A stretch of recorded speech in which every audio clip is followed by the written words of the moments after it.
Tyson Cox was 42 years old and looked exactly like the kind of man people ignored in Nashville. He drove an old gray Ford F-150, wore dust-covered work boots, and kept a cracked tape measure clipped to his belt. At the grand opening of Juniper Oak, most guests assumed he was part of the cleanup crew. What they didn't know was that Tyson had spent 5 years building that restaurant with his own money, his own hands and loans tied to his own name. Then two security guards grabbed his arms at the front entrance while champagne glasses clinked behind him, and Claire Holloway calmly said, "He doesn't belong here anymore. Before we keep going, tell me where you're watching from and what time it is there right now." And if you enjoy stories about betrayal, quiet revenge, and men who stay calm under pressure, make sure you subscribe. Tomorrow's story might hit even harder than this one. 5 years earlier, Tyson Cox had no reason to walk into the Franklin Harvest Festival that Saturday afternoon. The October heat still hung over downtown Franklin, even though the leaves had already started turning copper along Main Street. Country music drifted from a temporary stage beside the courthouse. Smoke from barbecue pits rolled through the crowded sidewalks. Families carried lemonade cups and paper trays loaded with fried catfish and hot chicken sliders. Tyson almost left after 10 minutes. He hated crowds, always had. At 42, he preferred job sites to parties and silence to conversation. He had spent most of his adult life building commercial properties across Tennessee and Kentucky. Hotels, medical offices, warehouses. Nothing glamorous. Just concrete steel permits, deadlines, and men yelling over nail guns before sunrise. His clothes still smelled faintly like sawdust from a renovation project in Murfreesboro that morning. He stopped near a white tent because he noticed the line first. About 30 people stood waiting beside a handmade wooden sign that read, "Claire Holloway Southern Fire Kitchen." Tyson watched quietly from the edge of the sidewalk. Inside the tent, a blonde woman moved fast behind a row of cast-iron pans. Mid-30s, sharp cheekbones, white apron tied tight around her waist. She plated shrimp and smoked Gouda grits like someone performing surgery. But it wasn't speed that caught Tyson's attention. It was control. Every movement had purpose. Every plate looked identical. She barely looked down while cooking. At one point, a portable burner failed and the assistant beside her panicked. Claire didn't. She adjusted the flame-shifted pans and kept talking to customers without missing a beat. "Next plate up," she called calmly. Tyson stayed longer than he planned. He finally ordered because the older man behind him in line muttered, "Hell, if people are waiting 40 minutes, this better change my life." Claire overheard him and smirked. "It won't change your life," she said while sliding a plate across the counter, "but you'll think about it tomorrow." The old man laughed. Tyson didn't. He tasted the food standing near a folding table under a maple tree. The shrimp had cayenne heat layered under brown butter. The grits were smooth enough to feel expensive. The bacon jam tasted smoky, sweet, and sharp all at once. It reminded Tyson of restaurants in downtown Chicago he used to visit during construction contracts years earlier. Not festival food, not even clothes. When he looked back toward the tent, Claire was watching him, not smiling, studying. Tyson nodded once toward the plate. "That's good," he said. Most men would have tried harder. Tyson never did. Claire wiped her hands on a towel and stepped around the counter. "You own restaurants?" she asked. "No. You cook, no." "Then why'd you look disappointed after the first bite?" Tyson glanced at the tent around her. "The food's better than the setup." Claire folded her arms. "What's wrong with the setup?" "The burners are underpowered. Your refrigeration table's too small. And your line's too long because the payment station bottlenecks the pickup counter." Claire stared at him for 2 seconds. Most people heard criticism and reacted emotionally. She didn't. Instead, she asked, "What do you do? Construction? What kind commercial mostly?" That answer usually ended conversations. Not this one. Claire tilted her head slightly. "You're the first person here who noticed the refrigeration problem." Tyson shrugged. "It'll slow you down another 20% by dinner rush." Claire looked back toward the equipment instinctively. Tyson could already tell she was calculating solutions in her head. That interested him. Most people liked praise. Claire liked efficiency. 20 minutes later, Tyson was helping her move the prep station 6 feet closer to the serving window while the assistant watched in confusion. Claire laughed once while taping down an extension cord. "You always start reorganizing strangers' businesses on weekends only when they're wasting time. And here I thought you were quiet." "I am." That made her laugh again. By sunset, Tyson was still there. The crowd had doubled. Franklin's downtown lights glowed amber against old brick storefronts. Claire moved through the kitchen line like she owned a real restaurant already. Maybe that was the first thing Tyson admired. She acted like the future already existed. Around 8 o'clock, the festival finally slowed. Claire sat on an upside-down milk crate behind the tent, exhausted. Tyson handed her a bottle of water from a nearby cooler. "You stayed all day," she asked. "You needed another set of hands. You didn't even ask for my number." Tyson looked toward the darkening street. "I figured if you wanted me to have it, you'd offer." Claire smiled slowly. "You always this difficult? No. What are you when you are difficult?" Tyson thought about it for a moment. Busy. For the first time all evening, Claire looked genuinely curious, not flirtatious. Curious. "Tell me something honestly," she said. "What did you really think of the food?" Tyson looked directly at her. "It's too good for festivals." Claire leaned back against the tent pole. "That's the problem." She told him then, not dramatically, not emotionally, just facts. She grew up outside Knoxville.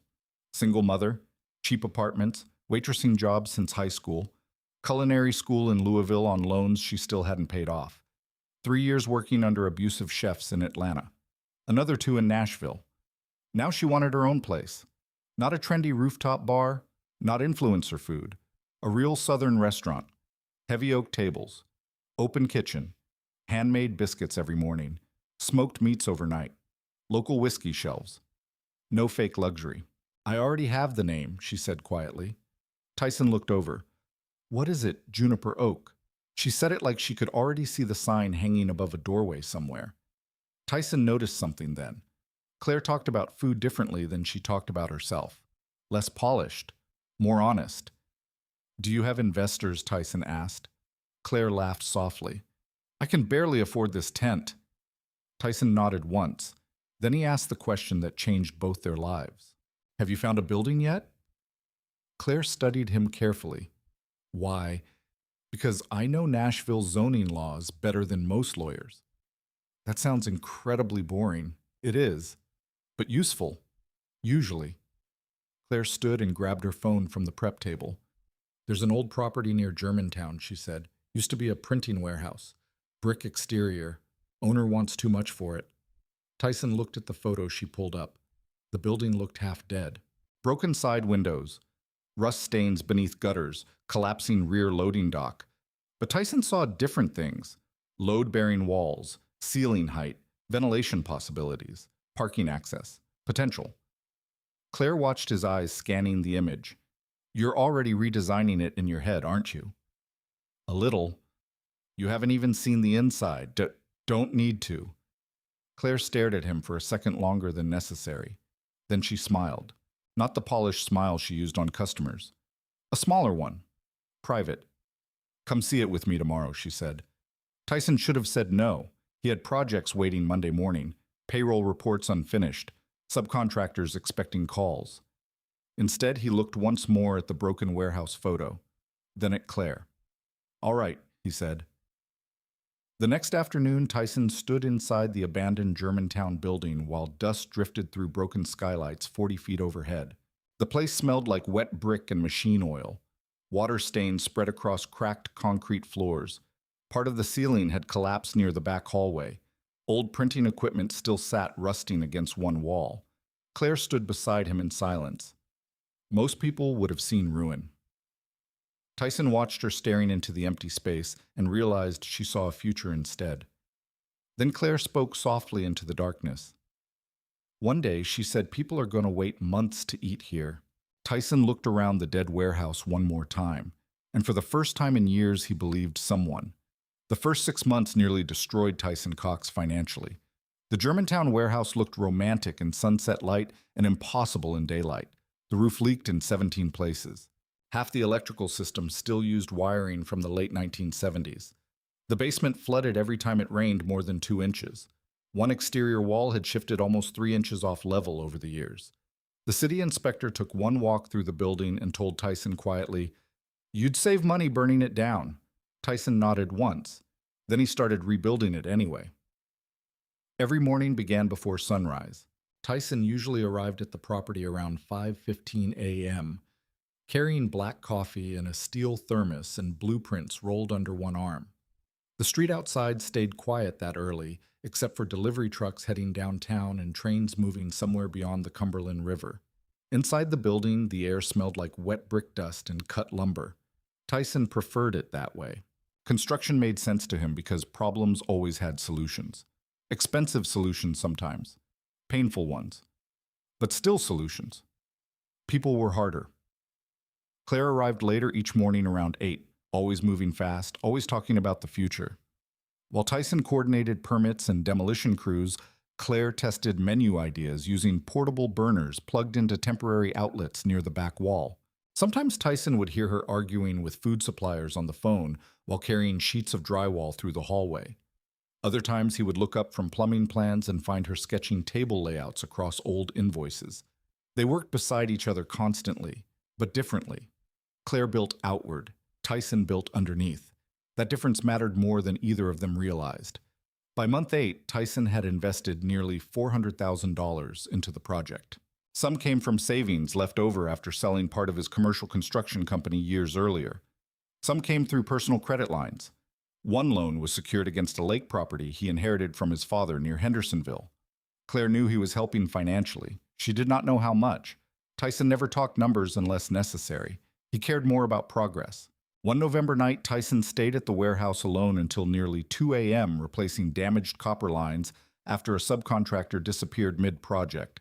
Rain hammered against the windows while old pipes rattled overhead. His knuckles were bleeding by the time he finished tightening the last valve. Claire arrived unexpectedly just before he locked up. She stood near the doorway wearing an oversized gray hoodie and holding 2 paper cups from a diner down the street. "You still alive in here?" she asked. Tyson wiped grease from his hands with a rag. "Barely." Claire handed him coffee. He noticed she looked exhausted too. Mascara faded beneath her eyes, hair tied back carelessly instead of styled for cameras. That was rare now. Her social media following had exploded during construction. 30,000 followers became 90,000, then 150,000. Food bloggers started visiting the site before it was even finished. Claire knew how to perform ambition publicly. She posted dramatic renovation clips with captions like, "Building something unforgettable in Nashville." People loved it. Tyson rarely appeared in the videos, usually just a blurred figure in the background carrying lumber or measuring walls. That suited him fine at first. Then small things started changing. One afternoon, Tyson walked into the warehouse office and found Claire recording an interview for a local lifestyle magazine. A young reporter sat across from her beside exposed brick walls Tyson had spent 3 nights restoring by hand. "What inspired you to create Juniper Oak?" the reporter asked. Claire smiled naturally toward the camera. "I wanted to prove you don't need investors or corporate backing to build something meaningful." Tyson stopped in the hallway. Claire continued speaking. "I've poured everything I have into this place." Not technically a lie, but not the truth either. Tyson stood there another few seconds before quietly walking away toward the rear kitchen. He said nothing about it later. Still, that sentence stayed with him. No investors, no corporate backing, as if the building itself had assembled overnight around her dream. Around month 14, the pressure intensified. Construction delays piled up. Nashville permit offices moved slowly. Material costs jumped nearly 20% after supply chain issues hit statewide. One refrigeration company demanded full payment up front before delivery. Tyson covered the gap personally. Again, Claire celebrated each problem solved like another step toward fame. Tyson calculated interest payments alone at night. One Friday evening, Tyson sat inside his truck outside First Horizon Bank, reviewing spreadsheets under the dashboard light. The numbers were getting dangerous.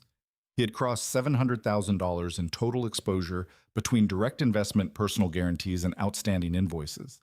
His accountant had warned him twice already. "You're carrying this project almost entirely yourself," Tyson knew.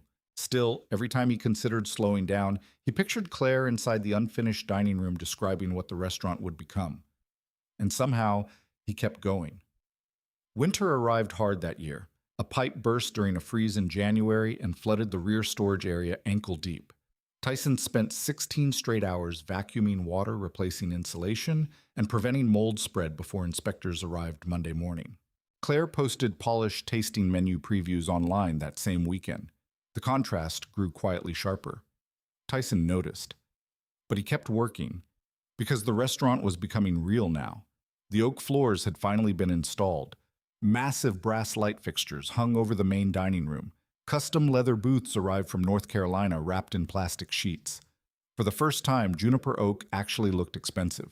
One evening, Claire walked through the finished dining room slowly while soft jazz played from temporary speakers. The sunset outside painted the brick walls amber.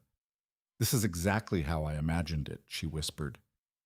Tyson stood on a ladder adjusting pendant lights above the bar. "No," he said calmly. "It's better." Claire smiled at him then. A real smile. The kind that made Tyson forget exhaustion for a few minutes. That same week, a photographer from Nashville scene arrived for a feature article about the city's most anticipated restaurant opening. Tyson spent the morning repairing ventilation fans on the roof while the interview happened downstairs. When he came back inside hours later, he saw the photographer taking portraits of Claire in the dining room. Designer dress, perfect makeup, wine glass in hand. The article was published 3 weeks later. Tyson read it alone in a Waffle House parking lot after a supplier meeting. The headline covered nearly half the page. Claire Holloway is redefining Southern dining in Nashville. The article called her a self-made culinary visionary. There were 6 photographs. Tyson appeared in one. Barely. His reflection was visible in the background of a kitchen stainless steel panel while carrying lumber. That night, Claire found Tyson reviewing revised plumbing invoices inside the office trailer behind the building. "You saw the article?" she asked carefully. Tyson nodded without looking up. "It was good." Claire leaned against the doorway. "You're mad." "No, you don't sound convincing." Tyson finally looked at her. "You want honesty?" Claire crossed her arms slightly. "Always." Tyson slid the magazine across the desk. "You could have mentioned the construction team." Claire exhaled slowly. "Tyson, these stories are branding. That doesn't answer the question." Claire stepped closer. "People connect to personal narratives. Investors do too. There are investors now." "Potentially." Tyson studied her face quietly. That word stayed in the room longer than either of them wanted. "Potentially." Claire softened her tone. "You know what I mean." Tyson nodded once. Maybe he did. Maybe that was the problem. Later that night, after Claire left, Tyson remained alone inside the unfinished dining room. The building was silent except for the low hum of refrigeration systems finally running correctly. He walked slowly across the oak flooring he had installed plank by plank with his own crew. Then he noticed something hanging beside the entrance, a temporary concept board for Juniper Oak branding, gold lettering, elegant design. Underneath the logo were 4 words founded by Claire Holloway. Nothing else. No mention of Tyson. No mention of Cox Construction Solutions. No mention of the man whose money, labor permits, and sleepless nights had carried the building this far. Tyson stared at the sign for a long moment. Then he quietly took out his phone. Not to argue, not to complain. He opened a folder instead. Inside were scanned permits, payment records, contractor agreements, inspection approvals, and wire transfers dating back 14 months. Tyson created 3 backup copies that night. One on an encrypted hard drive, one in cloud storage, one printed and locked inside a safe at home. Then he turned off the lights and walked out into the freezing Nashville air alone. Gavin Mercer arrived during the 2nd year of construction. Tyson noticed the car first. Black Maserati, Georgia plates, parked illegally beside the loading zone outside Juniper Oak on a humid Thursday afternoon in July. Tyson was standing knee-deep beneath the building inside a cramped utility crawlspace when he heard unfamiliar shoes crossing the kitchen floor overhead. Expensive shoes sounded different on unfinished concrete, sharper, slower, like the person walking had never carried anything heavy in his life. A few minutes later, Claire leaned over the basement access opening. "You should come upstairs," she called down. Tyson shut off the flashlight clipped to his vest. "For what?" "I want you to meet someone." Tyson climbed the ladder slowly, shoulders stiff from 6 straight hours replacing gas lines beneath the kitchen. When he stepped into the dining room, the contrast was immediate. Claire stood beside a tall man wearing a tailored charcoal suit with no tie and sunglasses hanging from his shirt collar. Mid-40s, athletic build, perfect haircut, white teeth, the kind of man who looked assembled by a marketing team. Gavin Mercer extended his hand immediately. "Claire's told me a lot about you." Tyson shook once. "That's so," Gavin smiled smoothly. "She says you're the guy keeping this place alive." Tyson looked toward Claire briefly. She smiled but didn't answer. Gavin turned slowly, surveying the unfinished restaurant around him. "I gotta say," he said, "this neighborhood's about to explode financially." Tyson already knew that. That was why he bought the property through Redbriar Holdings before prices doubled in Germantown. Gavin continued walking through the dining room while speaking casually about restaurant groups, luxury hospitality branding, and investor circles in Atlanta and Dallas. Tyson listened quietly. Men like Gavin always talked in future tense. Tyson preferred numbers. "What exactly do you do?" Tyson finally asked. Gavin grinned. "I build concepts." Tyson nodded once. Construction workers usually hated vague answers. So did Tyson.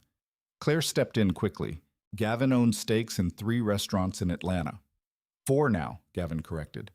"We just closed another acquisition in Buckhead." The word acquisition irritated Tyson immediately. Restaurants weren't software companies. They weren't stock portfolios. At least they shouldn't be. But Claire looked impressed. That mattered more. Over the next few weeks, Gavin started appearing constantly. Lunch meetings, wine tastings, brand consultations, investor presentations. Tyson would arrive at sunrise covered in drywall dust and find Gavin already seated beside Claire, reviewing mood boards over expensive coffee. The balance inside the project slowly shifted. Claire used to ask Tyson about functionality. Now she asked Gavin about perception. One Tuesday afternoon, Tyson sat reviewing HVAC installation schedules when Claire approached carrying a tablet. "We're redesigning the dining room aesthetic," she said. Tyson looked up. "What's wrong with it?" "Nothing," Claire replied quickly. "We just want something more elevated." "We—" Tyson noticed that word too. Claire showed him updated renderings. The changes looked expensive and unnecessary. Imported Italian light fixtures instead of local ironwork. Custom marble bar surfaces replacing reclaimed oak. More mirrors, more gold trim, less warmth. Tyson studied the images silently. "This doubles maintenance costs," he said. Gavin appeared behind Claire holding an espresso cup. "But it photographs better." Tyson looked at him calmly. "I thought restaurants were supposed to serve food." Gavin smirked faintly. "In 2025, restaurants sell image first, food second." Claire laughed softly at that. Tyson didn't. That night he stayed late installing shelving and dry storage while Gavin and Claire drank wine in the dining room discussing launch strategy. Their voices echoed through the unfinished building. Tyson worked quietly beneath hanging work lights while hearing pieces of conversation drift through the hall. Nashville luxury market, high-value clientele, exclusive reservations, brand partnerships. Then Tyson heard his own name. Not loudly, but enough. "Tyson's great," Claire said carefully. "He's just not really part of the public-facing side." Gavin answered something Tyson couldn't fully hear. Claire laughed afterward. A few minutes later, Gavin walked into the kitchen area where Tyson was tightening brackets onto steel shelving. "Man," Gavin said casually, "you've basically become part of the building itself." Tyson kept working. "Guess so." Gavin leaned against the prep counter. "You ever think about letting professionals handle the business side once this place opens?" Tyson finally looked at him. "Professionals, operations teams, branding experts, hospitality management, that kind of thing." Tyson tightened the last bolt carefully. "Building's still standing," he said. "Seems professionally handled to me." Gavin smiled politely, but Tyson noticed something behind it. Dismissal. Not personal hatred. Worse, the kind wealthy men reserved for people they considered useful but socially invisible. Over the next several months, Claire changed gradually. Not overnight. Small adjustments. At networking events, she introduced Tyson less specifically. Instead of saying, "This is Tyson. He's helping build Juniper Oak," she started saying, "This is Tyson. That was all. At first, Tyson told himself it didn't matter. Then came the investor deck. Claire emailed it one Friday evening asking Tyson to look over the construction budget section. Tyson opened the presentation at home around midnight while sitting at his kitchen counter. The first slide showed a dramatic rendering of Juniper Oak glowing beneath downtown Nashville lights. Claire Holloway presents the future of Southern fine dining. Tyson clicked through slowly. Market projections, brand strategy, revenue estimates, expansion possibilities. Then he reached the leadership slide. Claire's name appeared first with a full biography and professional photos. Gavin's name appeared second as strategic growth advisor. Tyson's name did not appear at all, not once. Tyson went back through the deck carefully. Nothing, no construction lead, no property ownership mention, no financial contributor acknowledgement, nothing. He sat there silently for nearly 5 minutes.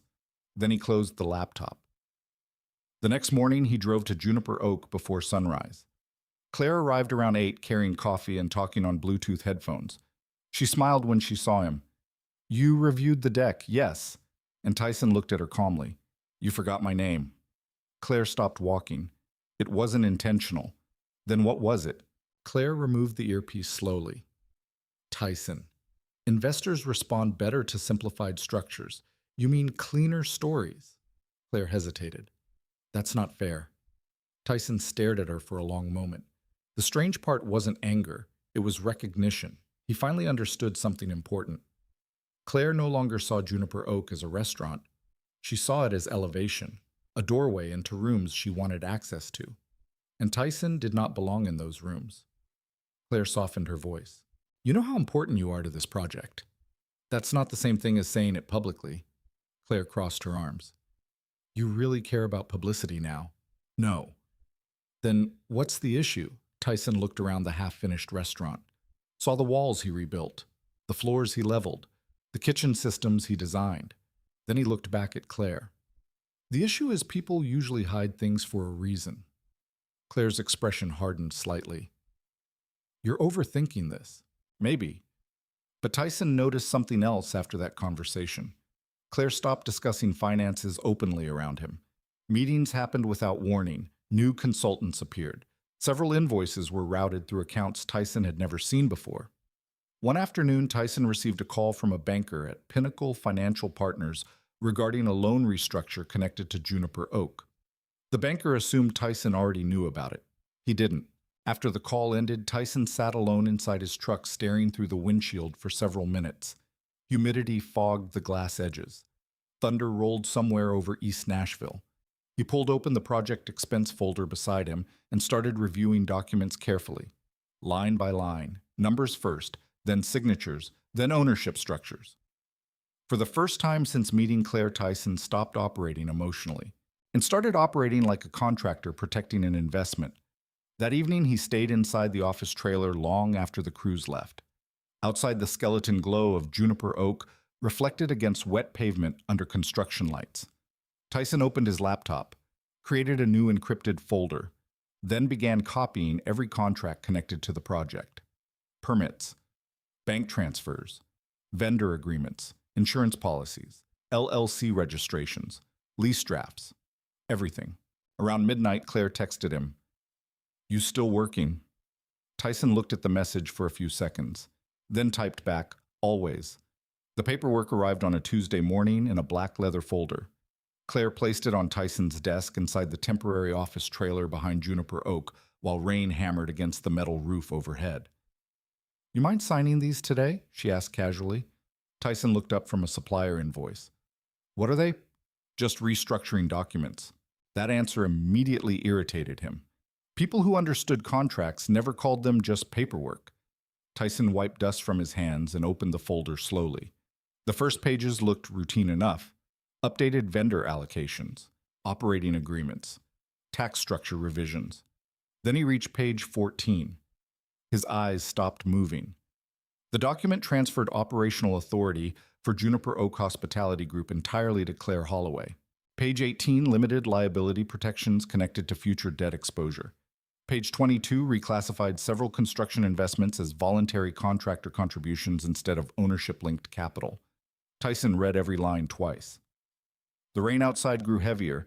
Claire leaned against the filing cabinet, sipping iced coffee while pretending not to watch him. Finally, Tyson closed the folder. "When were you going to explain this part?"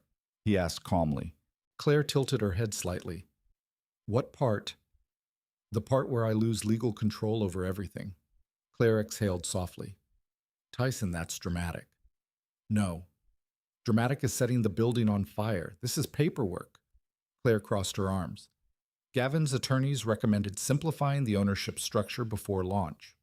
There it was again. Gavin. Always somewhere inside the conversation now. Tyson reopened the folder and flipped toward the signature pages. "You already signed." Claire nodded once. "It's standard." "For who?" "For restaurants trying to attract serious investors." Tyson looked directly at her. "You asking me to become unpaid labor on a project I financed?" Claire's jaw tightened slightly. "That's not what this is." Tyson tapped the paperwork with one finger. "That's exactly what this is." The silence afterward felt colder than the storm outside. Claire stepped closer. "You know I trust you. Then why does your paperwork say otherwise?" Claire's patience started slipping. "Because perception matters." Tyson. Tyson said nothing. Claire continued. "You don't understand how investors think."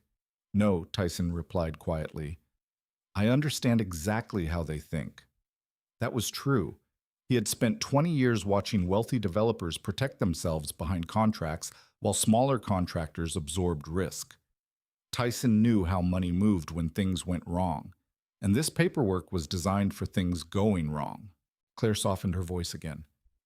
"You're making this harder than it needs to be." Tyson leaned back slowly in his chair. "No, I'm reading it." Claire stared at him.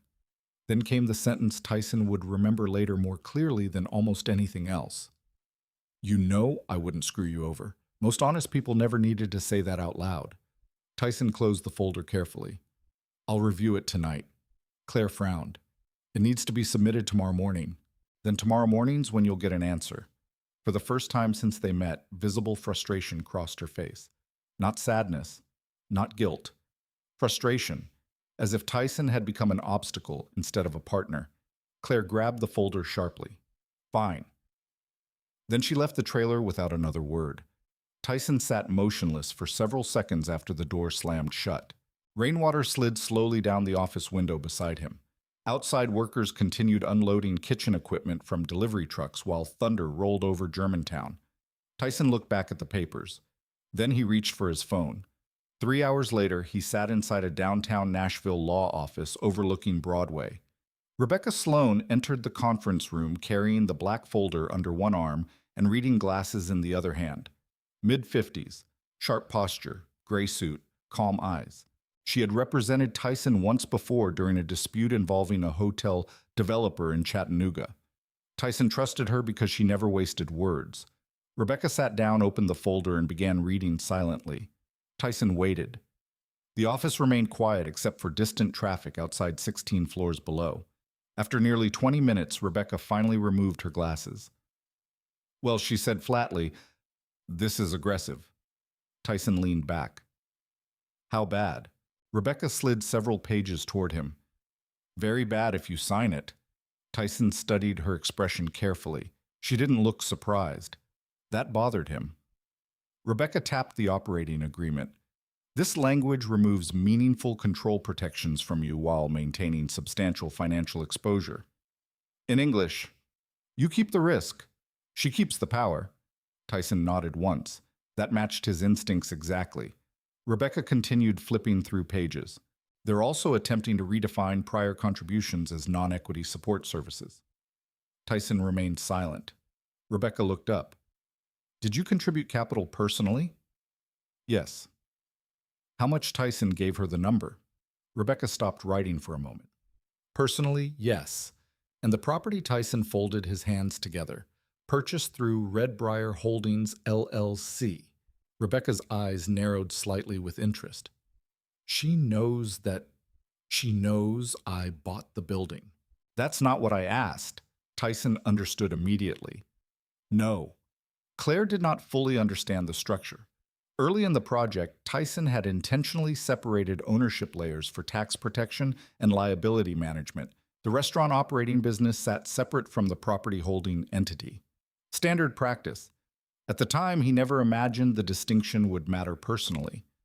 Now it mattered enormously. Rebecca leaned back in her chair slowly. Who controls Redbriar Holdings? I do. Anyone else? No. Rebecca closed the folder. That changes everything. Tyson looked toward the city skyline outside the windows. For the first time in months, he felt something settling into place internally. Not relief, clarity. Rebecca continued carefully. As it stands, she may control branding and restaurant operations eventually. But unless you transfer property ownership, she doesn't control the building itself. Tyson nodded once. That silence between them carried weight. Rebecca studied him closely. You still care about her. It wasn't a question. Tyson rubbed a hand across his jaw. Yeah. And Tyson looked at the folder. She's changing. Rebecca gave a dry half smile. No, she's revealing herself. That sentence stayed with Tyson the entire drive back to Germantown. Nashville traffic crawled slowly through late afternoon rain while construction cranes cut dark lines against the skyline. Tyson parked behind Juniper Oak around dusk. The restaurant looked almost finished now. Warm light glowed through front windows. Brass fixtures reflected against polished surfaces. From the outside, the place already resembled success. Inside, Claire stood near the bar reviewing wine inventory with Gavin. Both stopped talking when Tyson entered. Gavin smiled first. There he is. Tyson ignored him and looked at Claire. I'm not signing. The room became still instantly. Claire set down the clipboard slowly. You're seriously doing this? Tyson kept his tone calm. I'm protecting myself. Gavin stepped forward casually. Tyson, nobody's trying to cut you out. Tyson looked directly at him for the first time all evening. Then why does every contract say otherwise? Gavin's polished smile weakened slightly. Business structures evolve. Tyson nodded once. So do people. Claire walked closer now. You hired a lawyer. Tyson didn't answer immediately. That alone gave her the answer. Claire's face hardened. You think I'm stealing from you? I think paperwork matters. You're unbelievable. Tyson almost responded emotionally then. Almost. But he noticed something instead. Neither Claire nor Gavin looked shocked that he understood the contracts. They looked inconvenienced. That told Tyson more than anger ever could. Claire lowered her voice. You're making this ugly. Tyson glanced around the restaurant. At the oak floors, the hand-built shelves, the kitchen systems. 5 years of labor surrounded him in every direction. No, he said quietly. I'm making sure it stays legal. Then Tyson reached into his jacket pocket and placed a single document on the bar counter. Property ownership records for Redbriar Holdings, LLC. Claire looked down at the page, then back at Tyson. A flicker of uncertainty crossed her face for the first time in months. Very small, but real. Gavin picked up the document next. His expression changed too. Not dramatically, just enough. Tyson noticed both reactions immediately. Good contractors always notice structural weaknesses before collapse. Claire handed the paper back. You're threatening me now. Tyson shook his head. No. Then what is this? Tyson looked directly at her. A reminder. Silence filled the restaurant again. Outside, rainwater rolled down the front windows beneath the unfinished Juniper Oak sign. Finally, Tyson turned toward the exit. Claire called after him. Where are you going? Tyson paused near the doorway. Home. You're leaving for tonight. Claire folded her arms tightly. We open in 6 weeks. Tyson looked back once. I know exactly how long we've got. Then he walked outside into the rain without another word. Back inside the restaurant, Claire and Gavin remained standing beside the bar in silence, while thunder echoed over Nashville. And for the first time since construction began, Tyson stopped feeling like the only person carrying fear. Juniper Oak opened on a Friday night in late September. By 6 o'clock, the entire block outside the restaurant glowed under camera flashes and valet lights. Black SUVs lined the curb along 6th Avenue North. Women in designer dresses stepped carefully across temporary black carpet laid over the sidewalk. Men in tailored jackets stood holding whiskey glasses while local photographers shouted names from behind velvet ropes. Nashville loved reinvention stories. Claire Holloway had become one. A temporary spotlight illuminated the gold Juniper Oak sign mounted above the entrance Tyson had personally reinforced 3 months earlier after discovering instability in the brick anchors. Nobody there knew that. Inside, live jazz drifted through hidden ceiling speakers Tyson had installed during a 16-hour overnight electrical correction when the original subcontractor failed inspection. Nobody knew that either. The restaurant looked flawless. Warm amber lighting reflected off polished walnut tables. White marble surfaces glowed beneath hanging brass fixtures. The open kitchen moved with military precision, while flames rose beneath cast iron pans. Every detail looked expensive. Tyson had built it that way. At 6:42 p.m., Tyson parked his old Ford F-150 in the alley behind the restaurant. The contrast between his truck and the luxury cars outside looked almost absurd now. He sat inside the cab for nearly a minute without moving. Rain earlier that afternoon had left the streets shining beneath downtown lights. Music from inside Juniper Oak drifted faintly through the alley behind the building. Tyson looked at the brown envelope resting on the passenger seat beside him. Inside were copies of property records, lease agreements, LLC ownership filings, construction investment summaries, insurance liabilities, everything organized carefully in labeled folders, not for revenge, for protection. Tyson grabbed the envelope and stepped out of the truck. He wore dark jeans, clean boots, and a charcoal blazer Claire bought him nearly 2 years earlier for a charity dinner in Belle Meade. The jacket still fit. That bothered him more than it should have. As Tyson walked toward the front entrance, he noticed how many strangers occupied the building now. Influencers posed beside the Juniper Oak logo wall near the hostess stand. Local politicians shook hands beside the bar. Reporters carried cameras through the dining room filming plated dishes under warm lighting. Claire moved through the crowd like she belonged there naturally. White silk dress, hair pinned elegantly, diamond earrings Tyson had never seen before. She smiled at guests while touching elbows lightly during conversations. Every movement looked polished, practiced. Tyson stopped near the front doors. For a brief second, he simply watched. 5 years. 5 years of permits, loans, labor panic, sleepless nights, inspections, burst pipes, contractor disputes, and near financial collapse had turned into this one polished evening. And somehow, Tyson felt farther from the building than ever.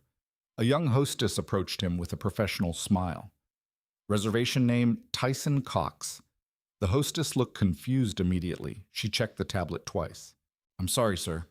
I don't see your name." "That's all right," Tyson said calmly. "Claire's expecting me." The hostess hesitated. Before she could answer, Tyson noticed Gavin Mercer approaching from the bar area. Expensive navy suit, perfect posture, instant irritation crossing his face. There it is, Tyson thought. Gavin reached the entrance, smiling for appearances only. "Tyson," he said smoothly. "Didn't realize you were coming tonight." Tyson looked at him evenly. "I built the place." Gavin chuckled softly as if calming a difficult relative. "Tonight's complicated, investor-heavy crowd." Tyson remained still. So Gavin lowered his voice. "Claire's trying to maintain a certain image." Tyson almost laughed then. Not because it was funny, because the honesty finally arrived without disguise. "What image is that?" Tyson asked. Before Gavin answered, Claire appeared beside them. She noticed Tyson, then immediately noticed the envelope in his hand. Her smile faded almost invisibly, only for a second. But Tyson caught it. "Tyson," she said carefully, "you should have called. I didn't think I needed permission." Claire glanced around quickly. Several nearby guests had started paying attention. The timing embarrassed her already. Tyson recognized that instantly too. Claire lowered her voice. "We talked about tonight." "No," Tyson replied calmly. "You talked. I listened." Gavin stepped between them slightly. "Let's not do this here." Tyson looked past him toward the dining room. People filled nearly every table already. Servers moved through the crowd carrying smoked pork belly and bourbon-glazed quail beneath warm light Tyson had adjusted himself days earlier. The place smelled like oak smoke, butter whiskey, and expensive perfume. For one dangerous second, Tyson almost felt proud again. Then Claire spoke. "You need to leave." The sentence landed quietly. Worse because of that. Tyson looked directly at her. What Claire folded her arms. Tonight isn't the night for this. For what Claire glanced toward the envelope again. Whatever you're planning. Tyson held the envelope loosely at his side. I came to support the opening. That's not true. Tyson stared at her for several seconds. The strange thing was how calm he suddenly felt. No shouting, no panic, just clarity. Because for the first time in 5 years, Claire was no longer pretending. Gavin leaned toward Tyson slightly. Let's make this easy. Tyson looked at him. You really think this building belongs to you people now? Neither Claire nor Gavin answered. That was answer enough. A photographer nearby lifted his camera, instinctively sensing tension. Claire noticed immediately. Then everything accelerated. Security, Gavin said without raising his voice. 2 large men in black jackets appeared from near the hallway beside the bar. Tyson recognized one of them. He had approved the security office layout himself during renovation. The irony nearly made him smile. Sir, one guard said carefully, we're going to have to ask you to leave. Tyson didn't move. Inside the dining room, jazz music continued softly beneath conversation and glassware. No dramatic silence. No screaming scene, just quiet humiliation unfolding in public. Claire kept her expression controlled, professional, detached. That hurt more than anger would have. Tyson looked at her one last time. You're really doing this, Claire answered without hesitation. You're causing a scene.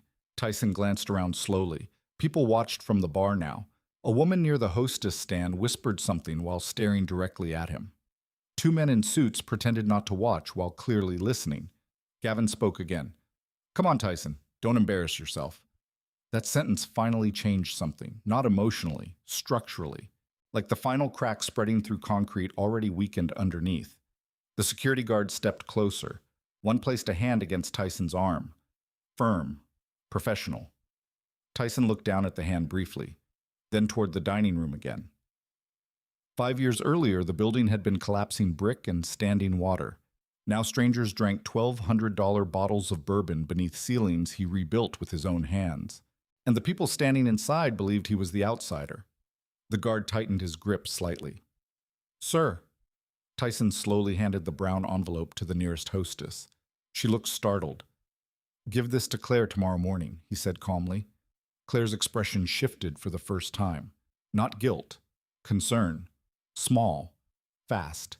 Real. Tyson noticed. Good. The second guard moved beside him now. Together they guided Tyson toward the front entrance while cameras discreetly turned away and conversations lowered into whispers. Outside, humid Nashville air hit Tyson immediately. The street remained crowded with luxury cars and waiting guests. Behind him, the restaurant doors closed softly. Muted jazz continued inside. Tyson stood motionless on the sidewalk for several seconds. One security guard released his arm awkwardly. The other avoided eye contact. Neither man knew. None of them did. Tyson adjusted the sleeve of his blazer slowly.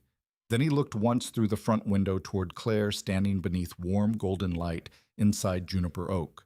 She looked nervous now, not because she felt guilty, because she had finally realized Tyson wasn't reacting emotionally. He was observing, calculating, remembering. And Tyson Cox had always been most dangerous when he went quiet. The sidewalk outside Juniper Oak smelled like wet pavement cigar smoke and expensive cologne.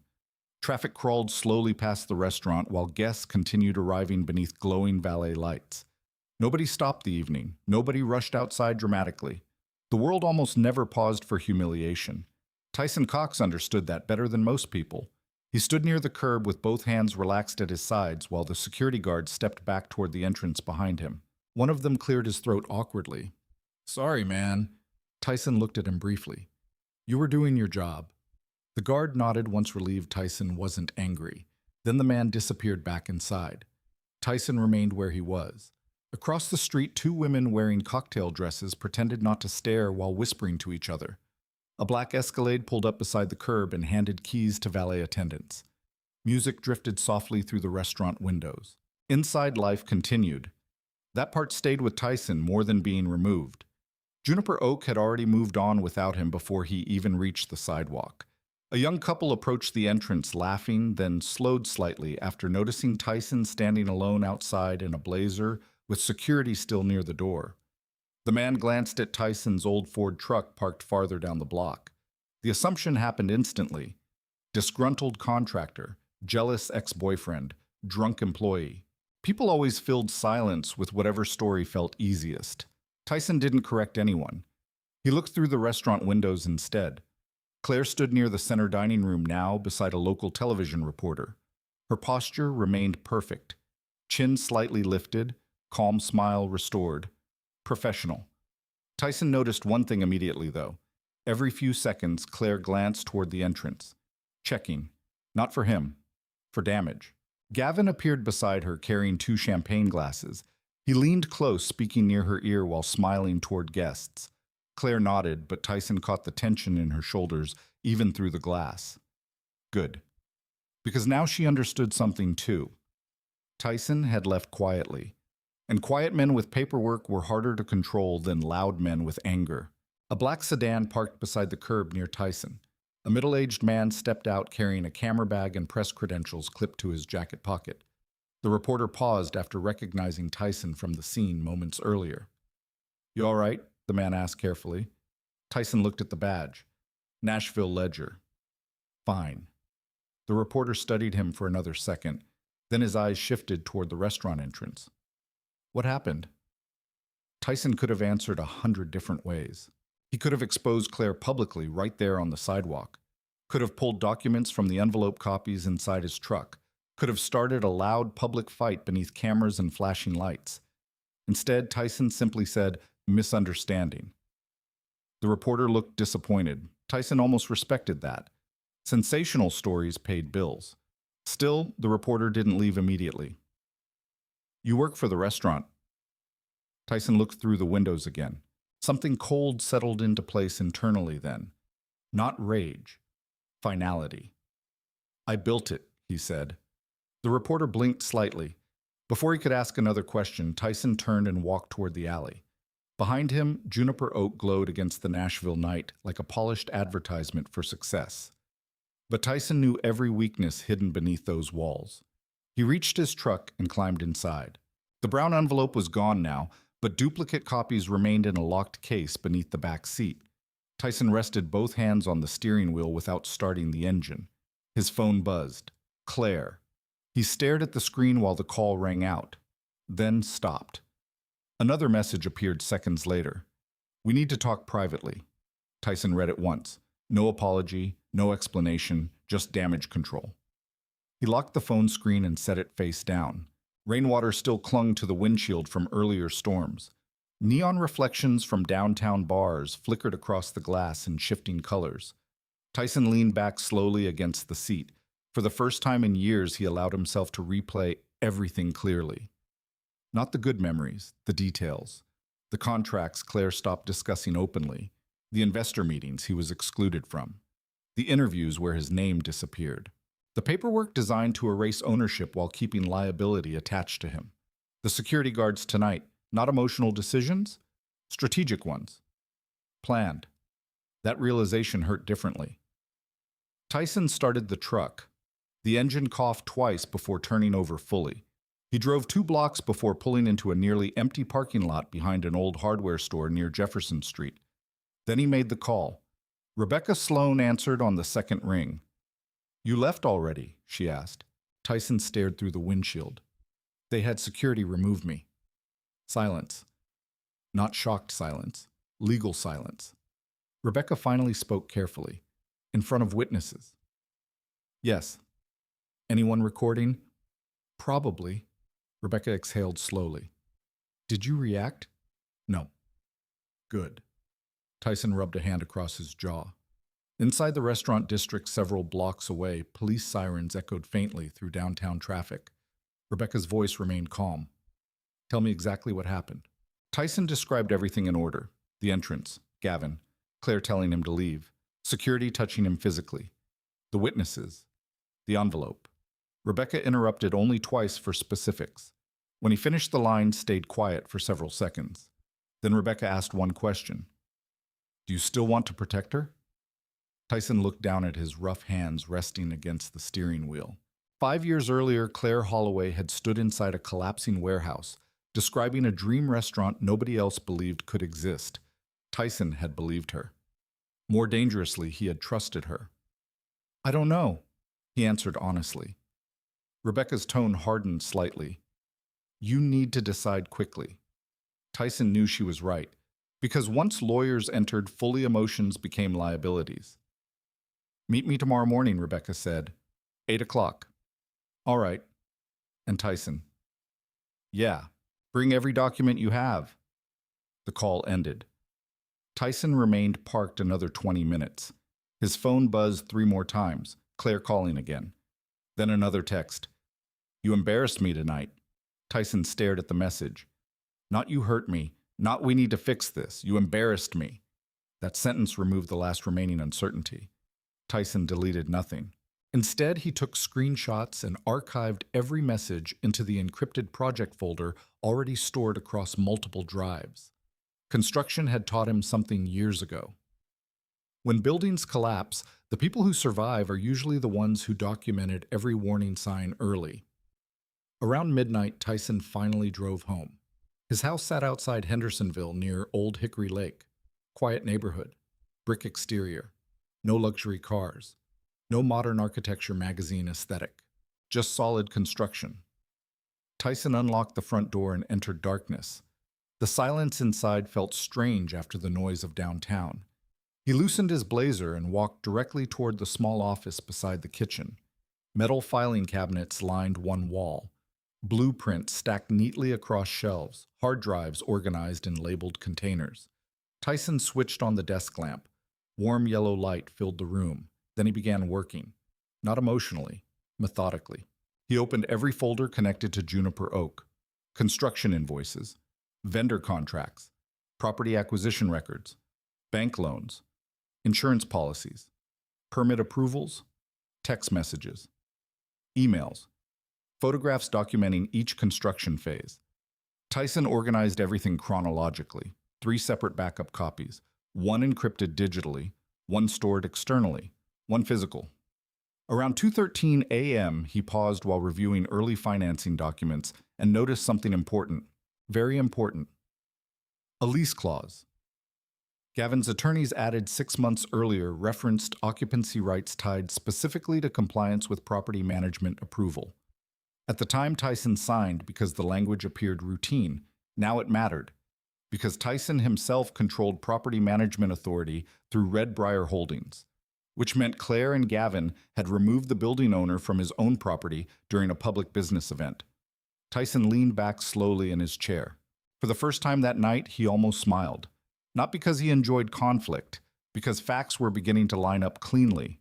Outside wind moved through trees near the lake while distant thunder faded across Tennessee skies. Tyson looked once toward the framed architectural rendering of Juniper Oak hanging on the office wall. Claire had signed it for him nearly 3 years earlier. "Couldn't have done this without you." Tyson stared at the sentence a long moment. Then he opened a storage box beneath the desk and placed the frame inside without another word. Rebecca Sloan arrived at her office before sunrise. Tyson was already waiting outside when she pulled into the underground garage at 7:41 a.m. He stood beside his truck holding 2 storage boxes filled with documents. No wasted motion, no visible anger. Rebecca noticed that immediately. Most people walked into legal fights emotionally flooded. Tyson walked in like a contractor preparing for an inspection. That usually meant 2 things. The damage was serious, and the evidence already existed. They carried the boxes upstairs in silence. By 8:05 a.m., Juniper Oak covered nearly the entire conference table inside Rebecca's office. Bank statements, construction permits, vendor agreements, insurance certificates, operating contracts, text logs, property filings. Tyson had labeled everything by year and category using black markers and color tabs. Rebecca flipped through the folders slowly while drinking black coffee. "You documented all this yourself," Tyson nodded. "Always do." Rebecca almost smiled. "That habit may have just saved you." Outside the conference room windows, downtown Nashville slowly woke beneath gray morning clouds. Traffic thickened along Broadway while construction cranes moved across the skyline. Inside the office, Rebecca opened a property folder connected to Red Briar Holdings, LLC. This time she studied it more carefully. Then she leaned back in her chair. Well, she said quietly, Claire has a much bigger problem than she realizes. Tyson sat across from her silently. Rebecca tapped the documents. Juniper Oak Hospitality Group operates the restaurant brand, but Red Briar Holdings owns the actual property, the building infrastructure, and portions of the installed equipment systems. Tyson nodded once. That structure originally existed for liability separation. Now it looked almost prophetic. Rebecca continued. And according to these lease agreements, the restaurant tenants are already in technical default. Tyson looked up. How Rebecca slid several pages toward him. Late operational reimbursement payments, unauthorized structural modifications, non-disclosed financing arrangements. Tyson read quietly. He remembered several of those violations now. At the time, Claire insisted they were temporary fixes. Rebecca continued flipping pages. Also, she paused briefly. This clause matters. She pointed toward a highlighted section. Property owner reserves the right to revoke operational occupancy in cases involving financial misconduct, reputational liability, or breach of contractual fiduciary obligations. Tyson read it twice. Gavin's lawyers added that. Ironic, Rebecca replied. Very ironic, because now the clause protected Tyson instead. Rebecca removed her glasses slowly. Did Claire ever formally buy into Red Briar Holdings number any signed transfer agreements number? Rebecca nodded once. Then, legally speaking, she built a restaurant business inside a building she never actually controlled. The room stayed quiet. Tyson stared at the documents without speaking. Not satisfaction, not revenge, just recognition. The truth had finally become simple enough to hold clearly. Rebecca's phone rang. She glanced at the screen. Unknown number. Tyson already knew. Rebecca answered calmly. Rebecca Sloan speaking. Claire's voice came through faintly, even from across the table. Sharp, controlled, concerned. Is Tyson there? Rebecca looked at Tyson once before replying. My client is present. Yes. A pause. The word client changed everything officially. Claire understood that too. I'd like to speak with him privately. Rebecca's tone stayed neutral. You may speak through counsel. Silence again. Then Claire lowered her voice. This is getting ridiculous. Rebecca leaned back in her chair. No, Miss Holloway. What's ridiculous is attempting to remove the property owner from his own commercial asset during a public launch event. Tyson watched the skyline outside while Rebecca spoke. Claire responded quickly now. You don't understand the situation. Oh, I understand it very well. Another silence. Then Claire asked the real question. What exactly does Tyson want? Rebecca looked toward Tyson. He answered quietly. The truth.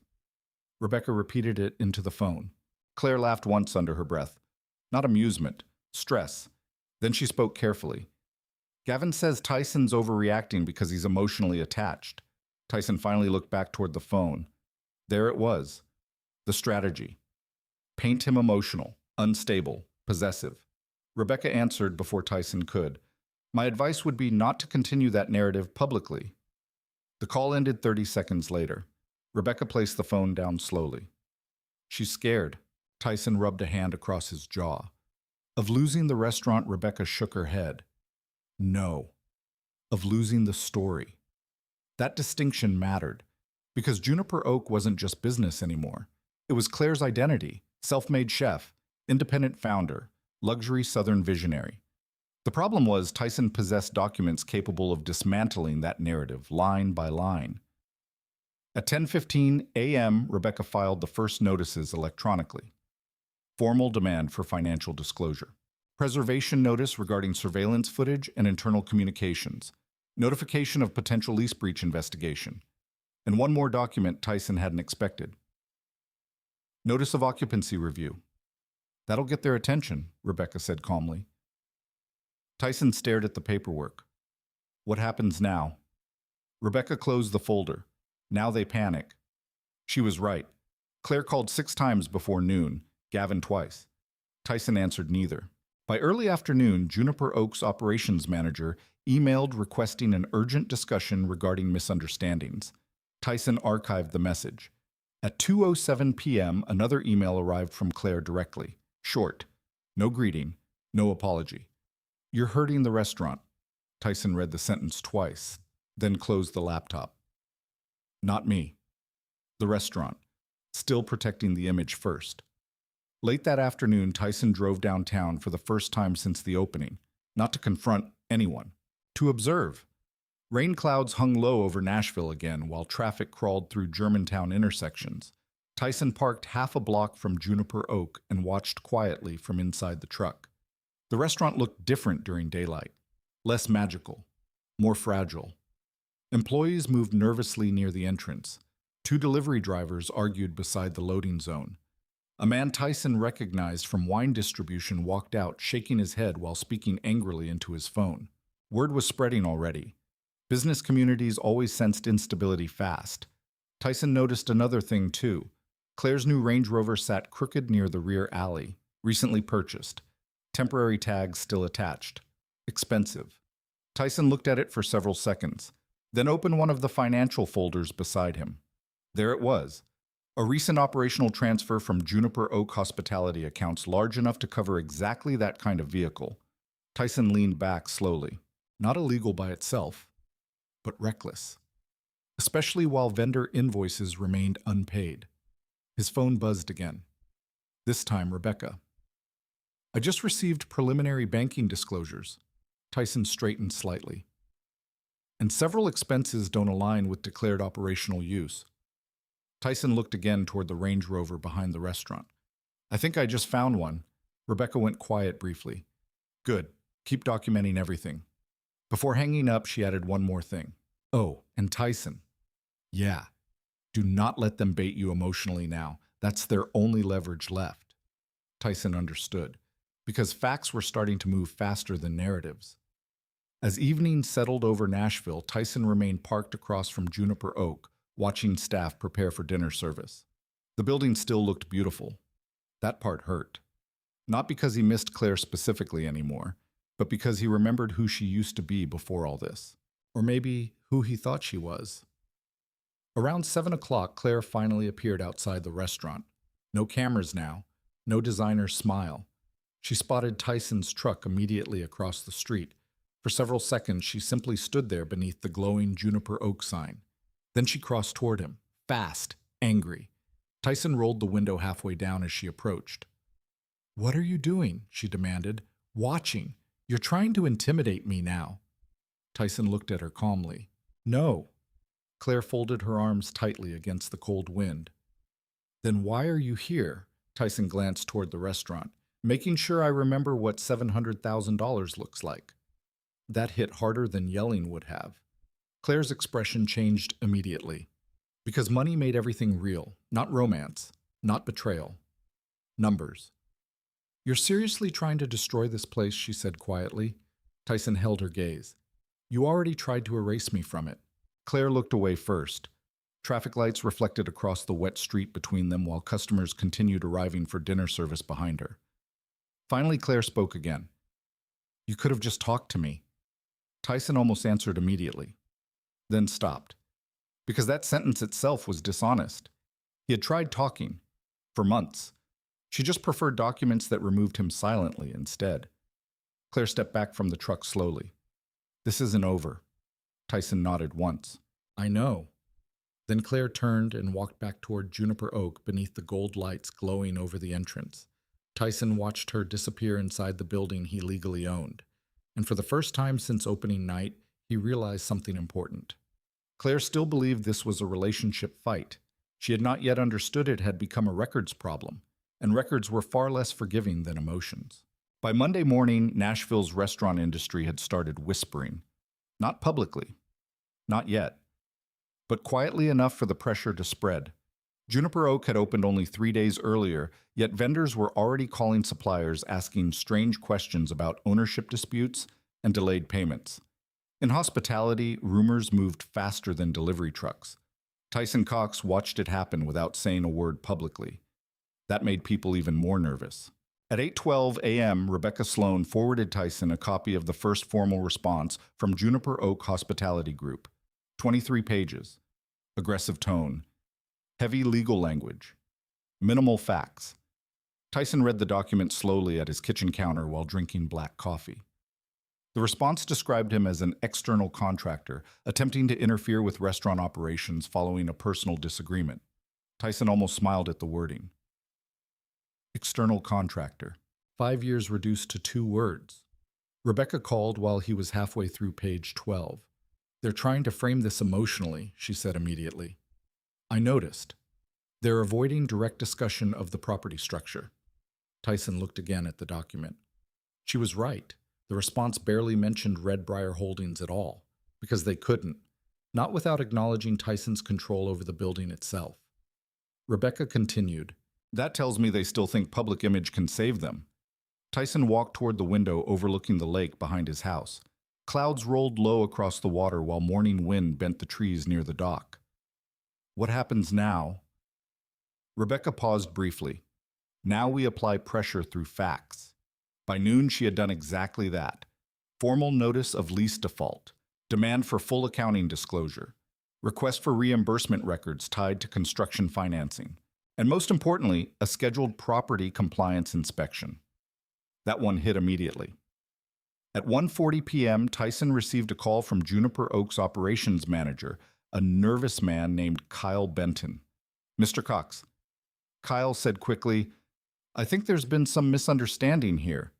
Tyson remained calm. What kind? Well, staff are getting worried. Tyson leaned back in his chair. About what the inspection notice? Tyson looked toward the folders spread across his office desk. That sounds like management's problem. Kyle lowered his voice instinctively. Look between us. A lot of people here didn't know you owned the building. There it was again. Not knew you helped. Not knew you financed it. Owned. The word changed everything. Tyson answered carefully. I never hid it. Kyle hesitated. That's not really the version people heard. Of course it wasn't. Tyson ended the call politely and returned to organizing records. By evening, more cracks appeared. A refrigeration supplier filed a payment complaint. A whiskey distributor temporarily paused shipments pending financial clarification. 2 kitchen contractors contacted Tyson directly after hearing rumors of legal disputes. Then came the payroll issue. At 6:17 p.m., Tyson received a message from a former accounting assistant who briefly worked under Claire during pre-launch operations. The woman's name was Emily Vargas. Tyson remembered her vaguely. Quiet, efficient, usually buried beneath spreadsheets during vendor meetings. The message was short. You should look at employee payroll transfers from August. Nothing else. Tyson forwarded it directly to Rebecca. Within 2 hours, she called back. Emily wasn't exaggerating. Tyson straightened slightly. What'd you find? Rebecca's voice sharpened. Several payroll reserve transfers appear redirected through operational expense accounts tied to luxury purchases. Tyson stayed silent, because now he understood where this was going. Not just betrayal. Misuse. Potential fraud. Rebecca continued. I'm requesting emergency preservation orders on all financial records immediately. Tyson rubbed his jaw slowly. Outside darkness settled over Hendersonville while distant thunder rolled somewhere beyond the lake again. Then his phone buzzed with another incoming call. Claire. Tyson answered this time. Neither spoke for 2 seconds. Finally, Claire broke first. You're scaring people. Tyson sat quietly at his desk. I'm requesting records. You know exactly what you're doing. Yes, Claire exhaled sharply. You've turned the staff against me. Tyson looked at the payroll documents beside him. No, he replied calmly. Your accounting did that. Silence. A dangerous silence. Because Claire now realized Tyson had seen deeper into the numbers. Her voice lowered. You're digging through everything now. I should have done it sooner. Claire sounded tired suddenly. Not emotional, exhausted. You don't understand how hard I worked for this. Tyson almost answered immediately, then stopped himself. Because that sentence was carefully designed. Redirect emotion, avoid facts. Tyson kept his tone even. How much did the Range Rover cost? Claire went completely silent. That silence confirmed everything. Finally, she snapped. You're tracking my purchases now. I'm tracking company money. That vehicle was business related. Tyson leaned back slowly. So were the resort charges in Scottsdale. Another silence. Longer this time. Then Claire spoke again, colder now. You're trying to ruin me because I embarrassed you.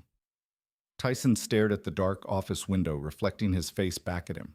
No, he said quietly. I'm trying to understand when you stopped being honest. Claire laughed bitterly. God, you always do this.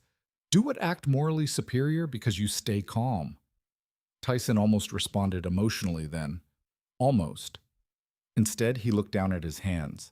Scarred knuckles, old construction cuts, permanent roughness built from years of physical work. He remembered replacing pipes overnight while Claire filmed interviews upstairs. Remembered sleeping inside the truck during budget crises. Remembered personally wiring emergency funds to keep contractors paid. Calm wasn't superiority, calm was survival. I'm done talking tonight, Tyson said. Claire's voice sharpened instantly. If you push this further, you'll destroy Juniper Oak too, Tyson answered honestly. You already did that when you made the building a lie. Then he hung up. The next morning, Nashville woke up to its first public sign something was wrong. A small online food publication posted an article titled, Questions Emerge Around Juniper Oak Ownership Structure. The article avoided accusations directly, but it mentioned property disputes, investor tensions, and conflicting records involving building ownership. Tyson's name appeared 3 times. Claire's publicist released a statement within 2 hours calling the article misleading speculation fueled by personal conflicts. That phrase irritated Rebecca immediately. She keeps making the mistake of turning this emotional publicly, Rebecca said during a conference call later that afternoon. Judges hate that when documents exist. Tyson sat silently while Rebecca's legal team reviewed new disclosures. Then another surprise surfaced. A sous chef from Juniper Oak requested a private meeting. His name was Marcus Reed, 31, former military cook. Quiet reputation. Tyson met him that evening at a small diner near East Nashville. Marcus looked nervous from the second he sat down. You probably don't remember me, Marcus said. I remember everybody who worked construction phase. Marcus nodded once. You fixed our freezer yourself opening week. Tyson shrugged slightly. Needed fixing. The waitress brought coffee. Neither man touched. Marcus lowered his voice. People at the restaurant are talking. Tyson waited. Claire told staff you were unstable. No surprise there. Marcus continued. But most of us knew that didn't make sense. Tyson remained quiet. Marcus looked down briefly before speaking again. You paid payroll once. That got Tyson's attention. What? Back in March. There wasn't enough money in operations. Claire panicked. Next morning, payroll cleared anyway. Tyson remembered exactly. He wired emergency funds through a secondary account because Claire promised reimbursements after investor capital arrived. Marcus shook his head slowly. Most staff think she built the whole place herself. Tyson stared out the diner window toward traffic moving through wet Nashville streets. That's what she wanted people to think. Marcus hesitated again, then reached into his jacket pocket. He slid a flash drive across the table. Tyson looked down at it. What's this back office exports, scheduling logs, internal messages, some accounting snapshots? Tyson didn't touch it immediately. Why give this to me? Marcus answered without hesitation. Because you're the only person who ever treated the kitchen staff like human beings. That hit Tyson harder than any legal document so far. Not because it was dramatic, because it sounded true. Marcus stood to leave. Before walking away, he stopped beside the booth. One more thing, he said quietly. Yeah, Claire's scared of the property inspection tomorrow. Tyson looked up slowly. Why? Marcus swallowed once. Because there are things in that building nobody disclosed. Then he left the diner without another word. Tyson sat motionless for several seconds, staring at the flash drive on the table beside his untouched coffee. Outside, rain started falling across Nashville again. And for the first time since opening night, Tyson realized the damage inside Juniper Oak might go far deeper than ownership lies. The inspection began at 9 a.m. sharp. Tyson Cox arrived at Juniper Oak wearing work boots, dark jeans, and the same gray jacket he used during construction walkthroughs years earlier. No cameras waited outside this time. No velvet ropes, no jazz music. Only tension. Rain clouds pressed low over Germantown while delivery trucks idled beside the curb. The glowing excitement surrounding Juniper Oak's opening week had already dimmed into nervous silence. Tyson parked beside the alley entrance and stepped out slowly. Claire stood near the rear service door with Gavin Mercer and two attorneys Tyson had never seen before. All four stopped talking when Tyson approached. Claire looked exhausted. Not physically, strategically. The confidence she carried on opening night had thinned around the edges now. Her posture remained composed, but Tyson noticed the small details clenched, jaw-tired eyes, restless hands. Fear always leaked somewhere eventually. Gavin spoke first. "You really brought inspectors into this." Tyson glanced toward the building. "I brought property compliance review onto my property." Gavin's smile disappeared completely.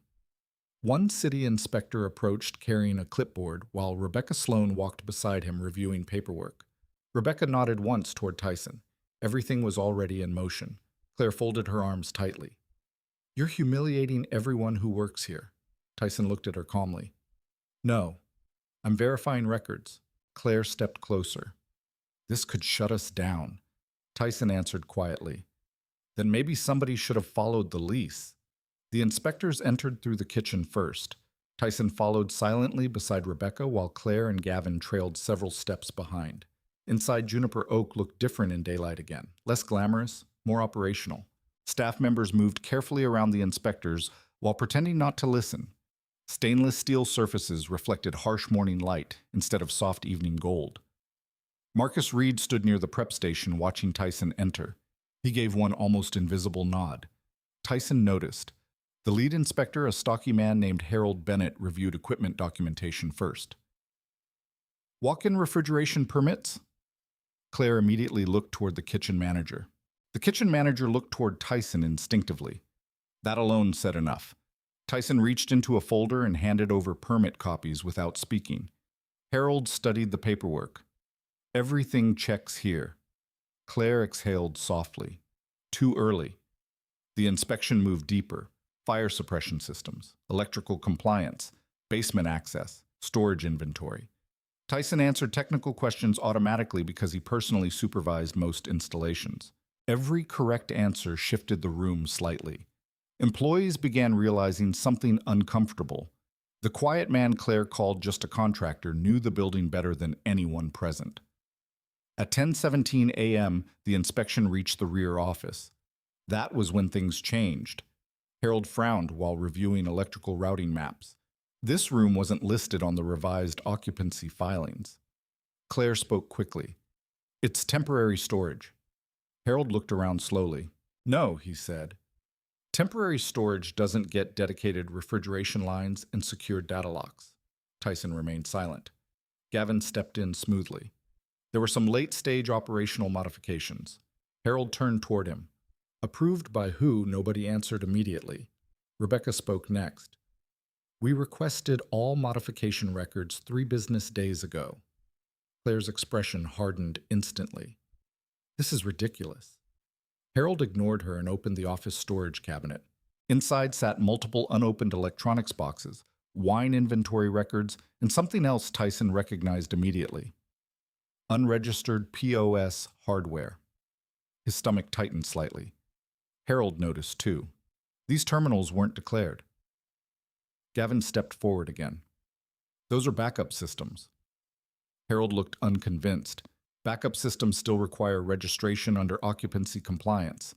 Tyson finally understood what Marcus meant. Things inside the building had been hidden deliberately. Not catastrophic things. Worse.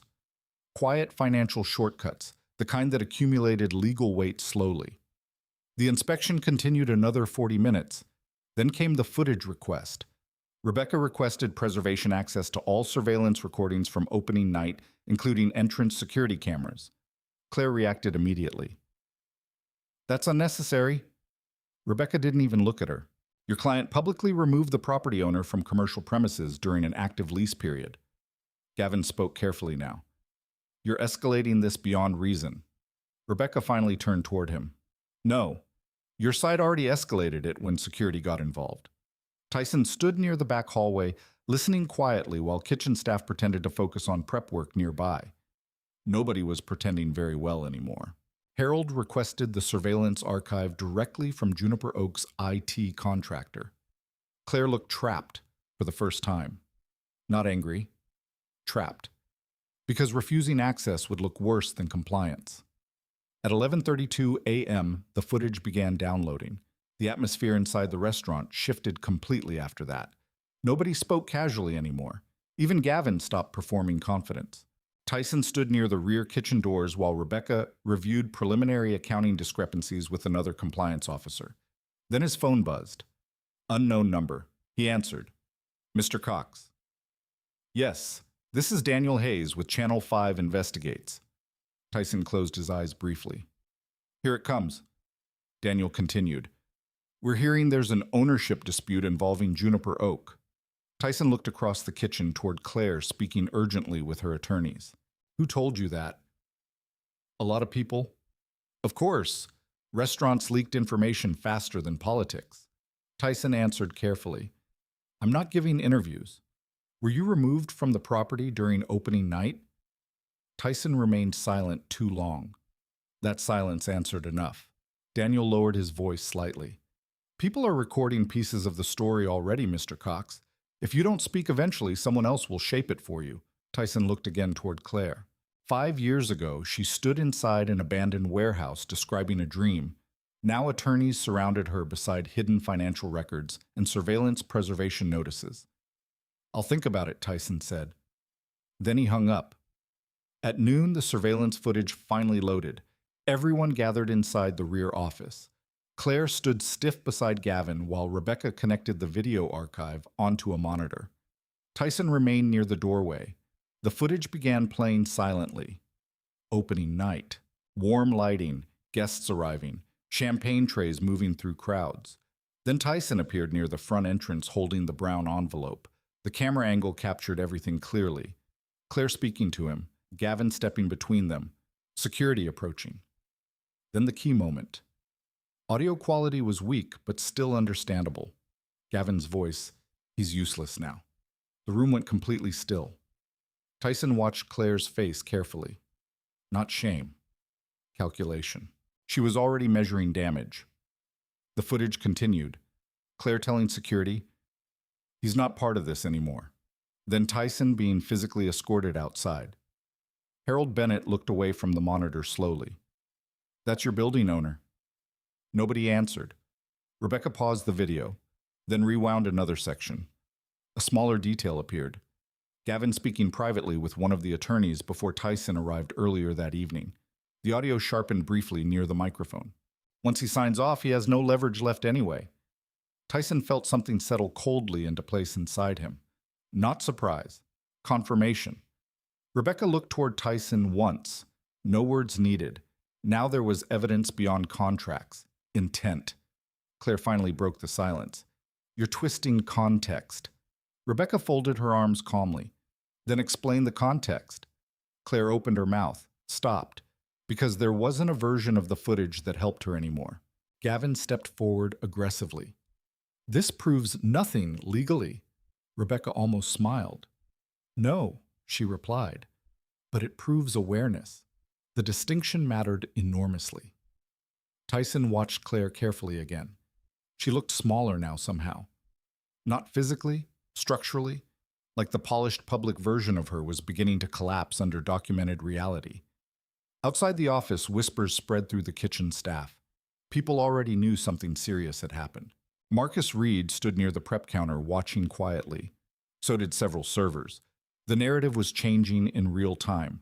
And once workers stopped believing management, completely businesses became unstable very quickly. Rebecca shut off the monitor. We're filing expanded claims. Claire looked stunned. For what Rebecca gathered the folders slowly. Fraudulent misrepresentation, financial concealment, potential misuse of operational funds. Gavin cursed under his breath. Tyson remained still. Claire looked directly at him then. For a moment the anger disappeared entirely. Only fear remained. Real fear. Because she finally understood something Tyson realized days earlier. This was no longer about relationships, or heartbreak, or embarrassment. It had become documentation, and documentation did not care who cried afterward. As Rebecca headed toward the exit, Daniel Hayes appeared outside the front windows holding a camera crew umbrella beneath the rain. Tyson noticed him immediately. So did Claire. And judging by the panic crossing her face, she understood exactly what came next. Daniel Hayes waited beneath a black umbrella outside Juniper Oak while rain slid down the restaurant windows behind him. Two camera operators stood several feet back near a white Channel 5 news van parked beside the curb. Tyson noticed something immediately. Daniel wasn't smiling.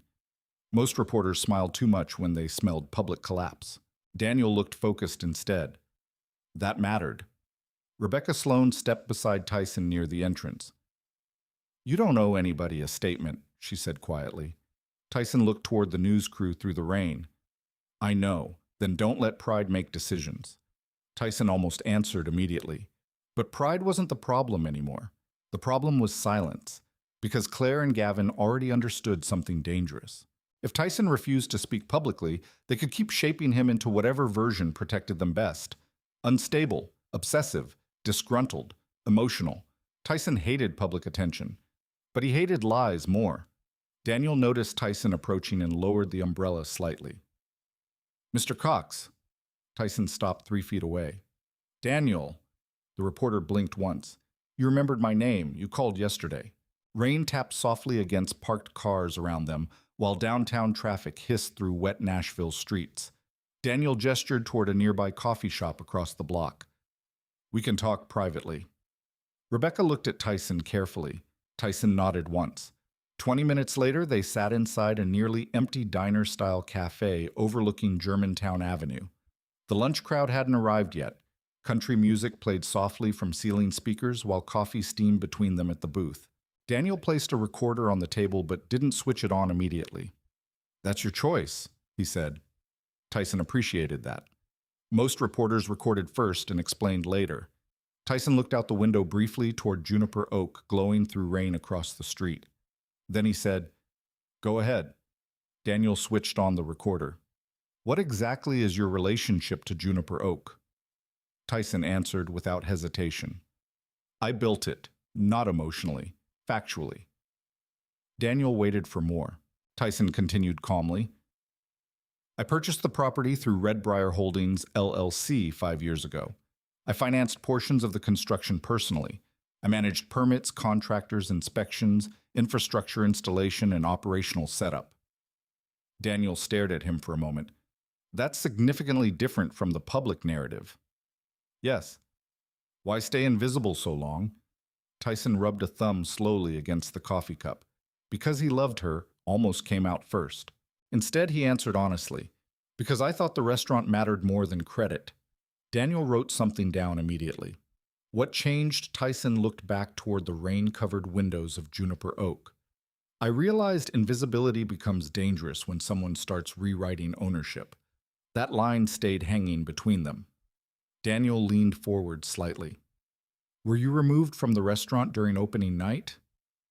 "Yes." "Why?" "You'd have to ask Claire Holloway." Daniel watched Tyson carefully, probably expecting anger, bitterness, some explosive quote. Instead, Tyson remained calm. That unsettled people more. "Do you believe she intentionally tried to cut you out?" Tyson took a slow breath before answering. "I believe contracts tell the truth eventually." Daniel stopped writing for a second. Then, "Did you love her?" That question hit harder than legal accusations. Tyson looked down at the table briefly. The waitress refilled coffee nearby while pretending not to listen. Finally, Tyson answered, "Yes." Daniel's voice softened slightly. "Do you still?" Tyson stared out the window again. Juniper Oak looked beautiful even now. That was the tragedy of it. So much work, so much care, so much pride buried beneath manipulation and ego. "I don't know who she is anymore," Tyson said quietly. Daniel switched directions then. "What about the allegations involving financial misconduct?" Tyson immediately straightened emotionally again. That territory felt safer. There are records being reviewed. Did she misuse company money? Tyson chose each word carefully. There are transactions that deserve explanation. Daniel nodded slowly. Not sensationalized. Professional. Good. The interview lasted another 40 minutes. Tyson gave no dramatic speeches, no revenge lines, no insults, only timelines, records, ownership structures, and facts. When Daniel finally switched off the recorder, he studied Tyson silently for several seconds. You know what's strange, he said. Tyson looked at him. You don't sound angry enough. Tyson almost smiled. My lawyer says anger makes people sloppy. Daniel leaned back against the booth. She's probably right. Outside the cafe, rain finally began slowing. Daniel gathered his notebook carefully. One last question off record. Tyson nodded. Why didn't you just expose everything immediately after opening night? Tyson thought about that longer than any other question so far. Then he answered honestly. Because destroying something you built still feels like destroying part of yourself. Daniel didn't write that one down. Good. Some things sounded better unrecorded. By evening, the interview aired online, not nationally, not even statewide. But enough. The headlines spread through Nashville fast. The man behind Juniper Oak speaks out. Tyson watched it alone from his office at home. Daniel's report was clean, controlled, sharp. Construction footage rolled across the screen, Tyson carrying lumber, reviewing blueprints, supervising electrical work, standing inside the unfinished dining room years earlier. Then came financial records, property ownership filings, permit documentation, lease structures. And finally, the opening night footage. Not sensationalized, just shown plainly. Claire's voice. He's not part of this anymore. Then Tyson being escorted out. The comments exploded within an hour. People hate betrayal stories when receipts exist, especially involving quiet men who never defended themselves publicly before. Tyson ignored most of it, but Rebecca called almost immediately afterward. Well, she said that shifted quickly. Tyson looked toward the dark lake outside his office windows. How bad for them. Rebecca almost laughed. Very.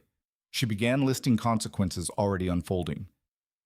2 investors requested emergency audits. 1 private lender froze expansion discussions. Several vendors demanded updated guarantees, and Juniper Oak's reservation cancellation rate had jumped 32% in 3 hours. Tyson remained silent. Rebecca noticed, You don't sound happy. Tyson looked again at the interview paused on his laptop screen. His own face stared back calmly beneath headlines and legal summaries. I didn't want this. I know, but maybe Claire did. Rebecca replied quietly. That sentence stayed with Tyson after the call ended. Around 9:30 p.m., his phone buzzed again. This time, Marcus Reed. You should come by tomorrow morning before service. Tyson frowned slightly. Why? Marcus replied almost immediately. Staff meeting. Things are getting ugly. The next morning, Tyson arrived near Juniper Oak before sunrise. The restaurant parking lot sat half empty beneath cold gray skies. Inside, voices echoed sharply through the dining room. Tyson entered quietly through the rear kitchen. Nobody noticed him immediately. Claire stood near the bar, speaking to staff gathered around the dining area. Her voice sounded strained but controlled. Certain people are trying to manipulate public perception. Then one of the servers interrupted. Did Tyson really pay payroll himself? The room went silent. Claire hesitated. Too long. Another employee spoke up.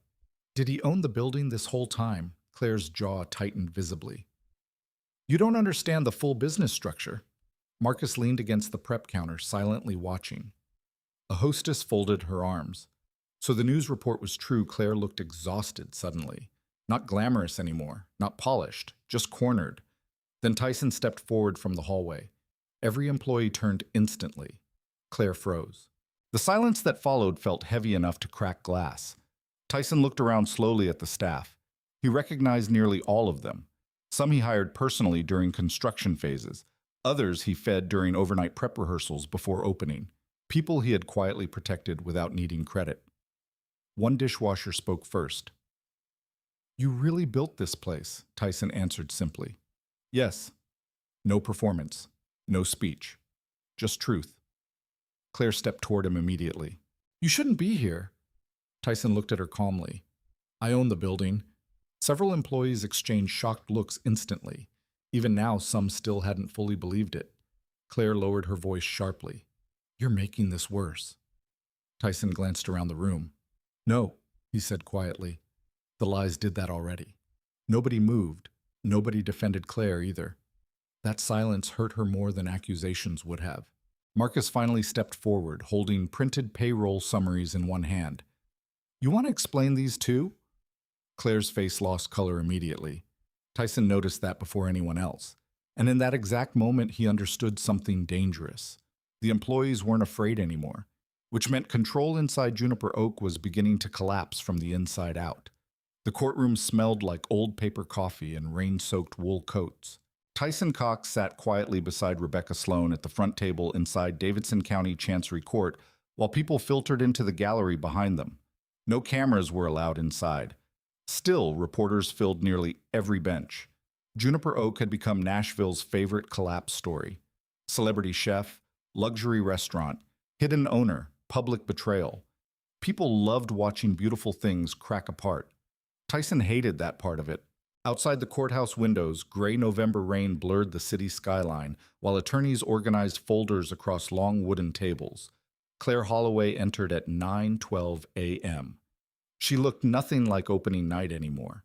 No designer white dress, no polished confidence, dark navy suit, hair tied back tightly, minimal makeup. She walked beside Gavin Mercer and two attorneys carrying enough paperwork to fill small suitcases. Claire looked toward Tyson once. He noticed something immediately. Not anger this time.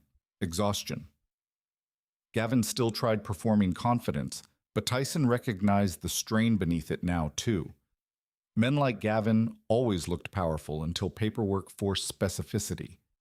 Judges required specificity. That was the problem.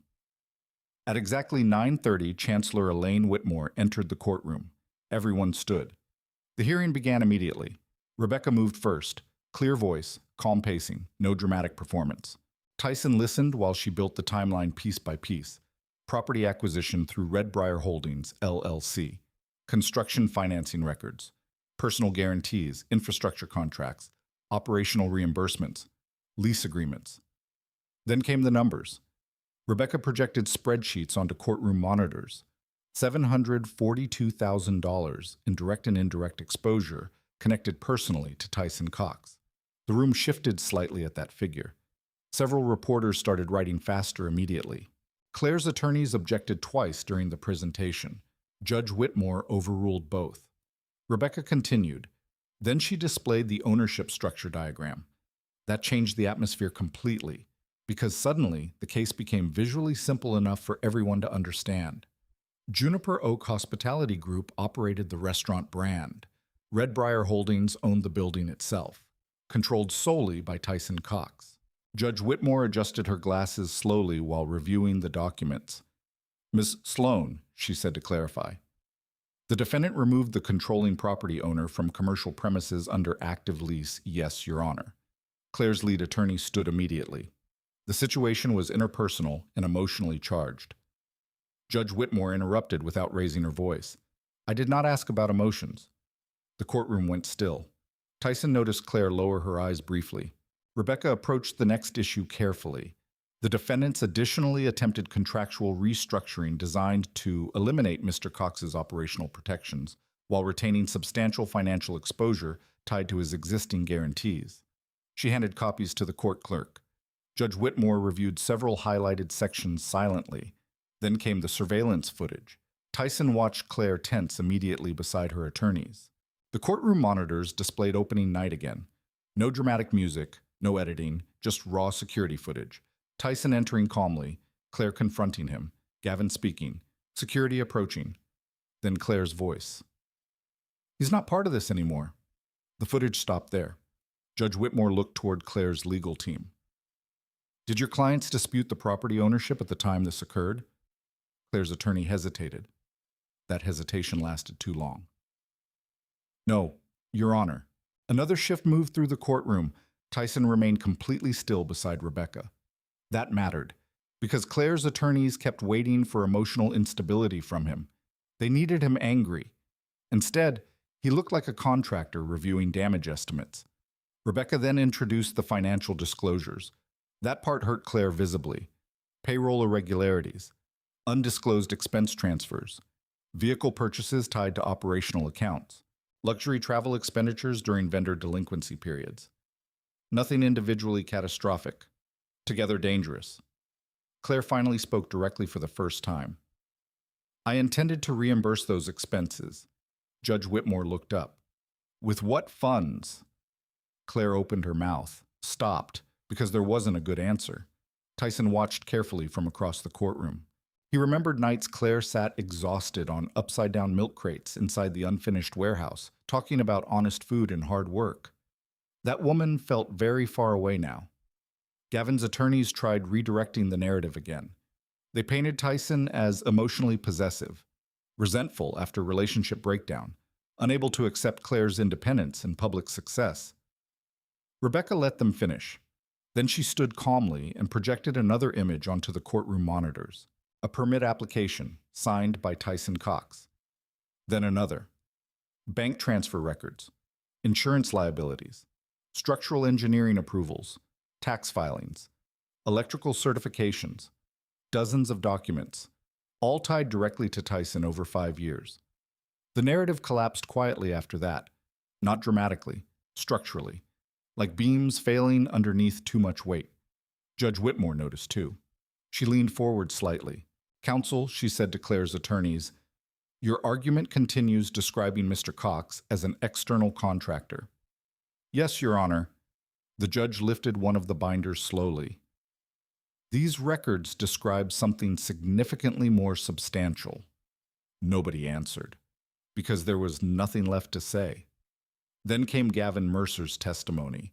That lasted less than 20 minutes before problems started appearing. Rebecca walked him carefully through investor communications and ownership discussions. Gavin remained polished initially, until Rebecca displayed internal emails recovered during discovery. One message appeared enlarged on the courtroom monitor, from Gavin Mercer to Claire Holloway. Once Tyson signs the revised structure, Doc's operational control becomes much cleaner. Another, he's emotionally attached to the project. Use that. Tyson saw Claire close her eyes briefly beside her attorneys. Gavin shifted in his chair. Rebecca continued calmly. Mr. Mercer, were you aware Mr. Cox maintained controlling property authority? Throughout these discussions, Gavin adjusted his tie. We believed future restructuring would resolve that. Rebecca stepped closer. That wasn't my question. Gavin hesitated. Yes. The courtroom became silent again, because now intent existed officially in the record, not misunderstanding, not confusion, awareness.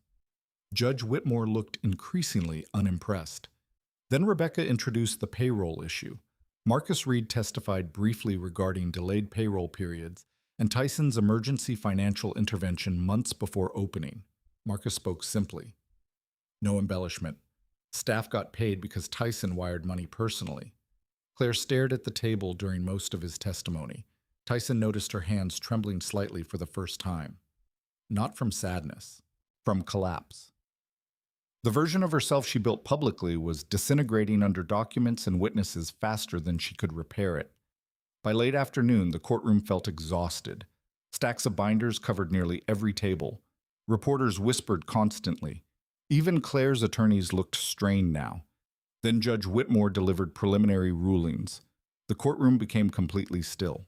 Based on presented evidence, she began, the court recognizes Redbriar Holdings, LLC, under control of Tyson Cox as primary controlling authority regarding the commercial property located at the Juniper Oak premises. Tyson said nothing. Neither did Claire. Judge Whitmore continued. A full financial audit will proceed immediately. Another pause. Additionally, the court finds sufficient concern regarding operational transparency to authorize temporary oversight protections tied to property access and financial review. Claire finally looked up sharply. That ruling mattered enormously because it effectively stripped her ability to operate freely without scrutiny. Judge Whitmore closed the folder before her. One further observation, she said calmly. Everyone waited.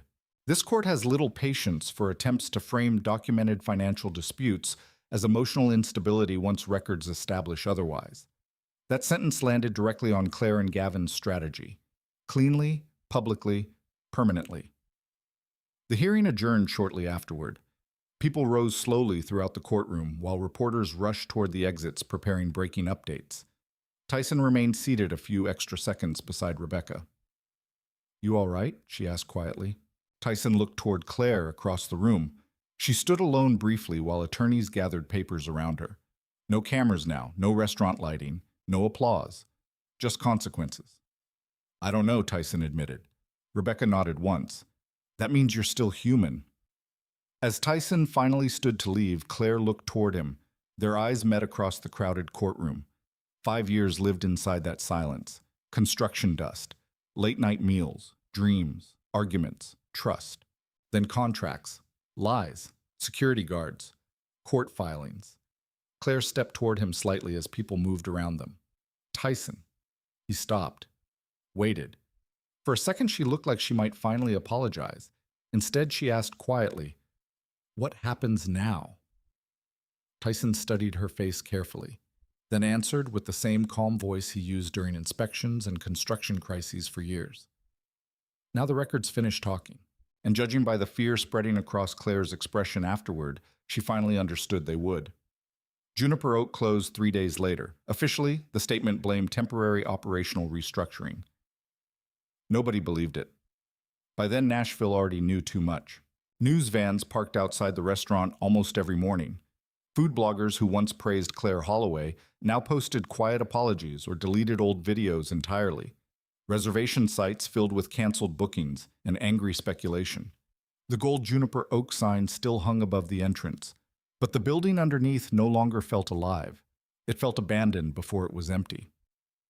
Tyson Cox unlocked the front doors himself the first morning after operations officially paused. The restaurant smelled different without customers. No bourbon, no perfume, no expensive candles burning near the hostess stand, only stale air, industrial cleaning chemicals, and cold kitchen steel. Sunlight pushed through tall front windows across silent oak floors Tyson installed years earlier with his own crew. He stood there alone for several seconds. 5 years of work, and this was what remained. Behind him, Rebecca Sloan entered carrying updated audit folders beneath one arm. "The financial review got worse overnight," she said quietly. Tyson didn't answer immediately. His eyes moved slowly around the dining room instead. Every chair aligned perfectly, wine glasses polished and untouched, jazz speakers silent, a restaurant frozen halfway between success and collapse. Rebecca noticed his expression.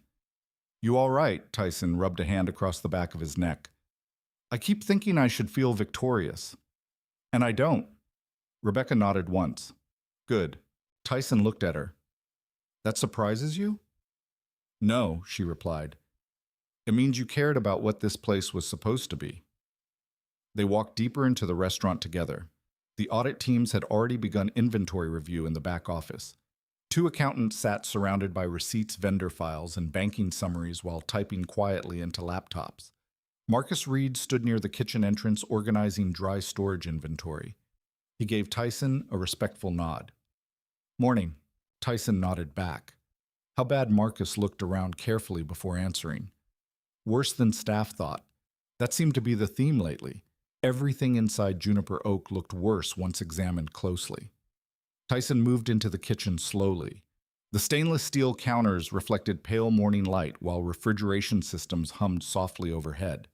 He remembered installing those systems personally after the original subcontractor disappeared mid-project. Every corner of the kitchen carried memories now. Long nights, burned hands, emergency repairs. Claire laughing beside prep tables while testing sauces during construction. That memory hit harder than Tyson expected. Not because he missed her exactly, because he missed believing in her. Marcus opened one of the inventory binders. "Several suppliers never got full payment," he said quietly. Tyson frowned slightly. How many? Marcus handed him a printed list. Tyson scanned the numbers silently. Meat distributors, wine vendors, specialty equipment rentals, even linen services. Thousands upon thousands still owed. Rebecca stepped beside him. The audit team also found unreported investor advances. Tyson looked up. How much close to 400 grand? Tyson stared at her. Where'd it go? Rebecca's expression answered before words did. Everywhere. Luxury branding consultants, travel expenses, vehicle leases, marketing contracts, lifestyle maintenance. Tyson closed the binder slowly. Juniper Oak hadn't collapsed because of one betrayal. It collapsed because Claire started feeding the image more than the business. Around noon, Tyson entered the rear office for the first time since opening week. The room looked chaotic now. Half-packed boxes covered the floor. Legal notices sat stacked beside unopened wine invoices. Sticky notes clung to computer monitors with scribbled reminders about overdue transfers and emergency calls. The illusion of control had evaporated fast. Tyson noticed something framed beside the desk. A magazine feature from months earlier. Claire Holloway, The Future of Southern Dining. He stared at it silently, then turned the frame face down on the desk. Not angrily, just finished with it. One of the accountants approached holding additional paperwork. Mr. Cox Tyson looked over. We found bonus discrepancies tied to management accounts, meaning staff bonuses were promised publicly but partially withheld operationally. Marcus cursed quietly from the doorway. Tyson remained calm externally. Inside, something hardened further, because kitchen staff had worked brutal hours believing Juniper Oak would eventually stabilize. And while they worked, Claire spent money protecting appearances. Tyson looked toward Marcus. How many employees are still unpaid? Marcus checked a spreadsheet. 14 with partial bonus balances. 3 overtime disputes. Tyson nodded once. Pay them. The accountant blinked. From which account Tyson looked around the silent office. Mine for now. Rebecca turned immediately. Tyson. They worked, he interrupted quietly. They get paid. Marcus stared at him for a second. You serious? Yes. Marcus looked away briefly, almost embarrassed by relief. People are going to remember that, Tyson answered honestly.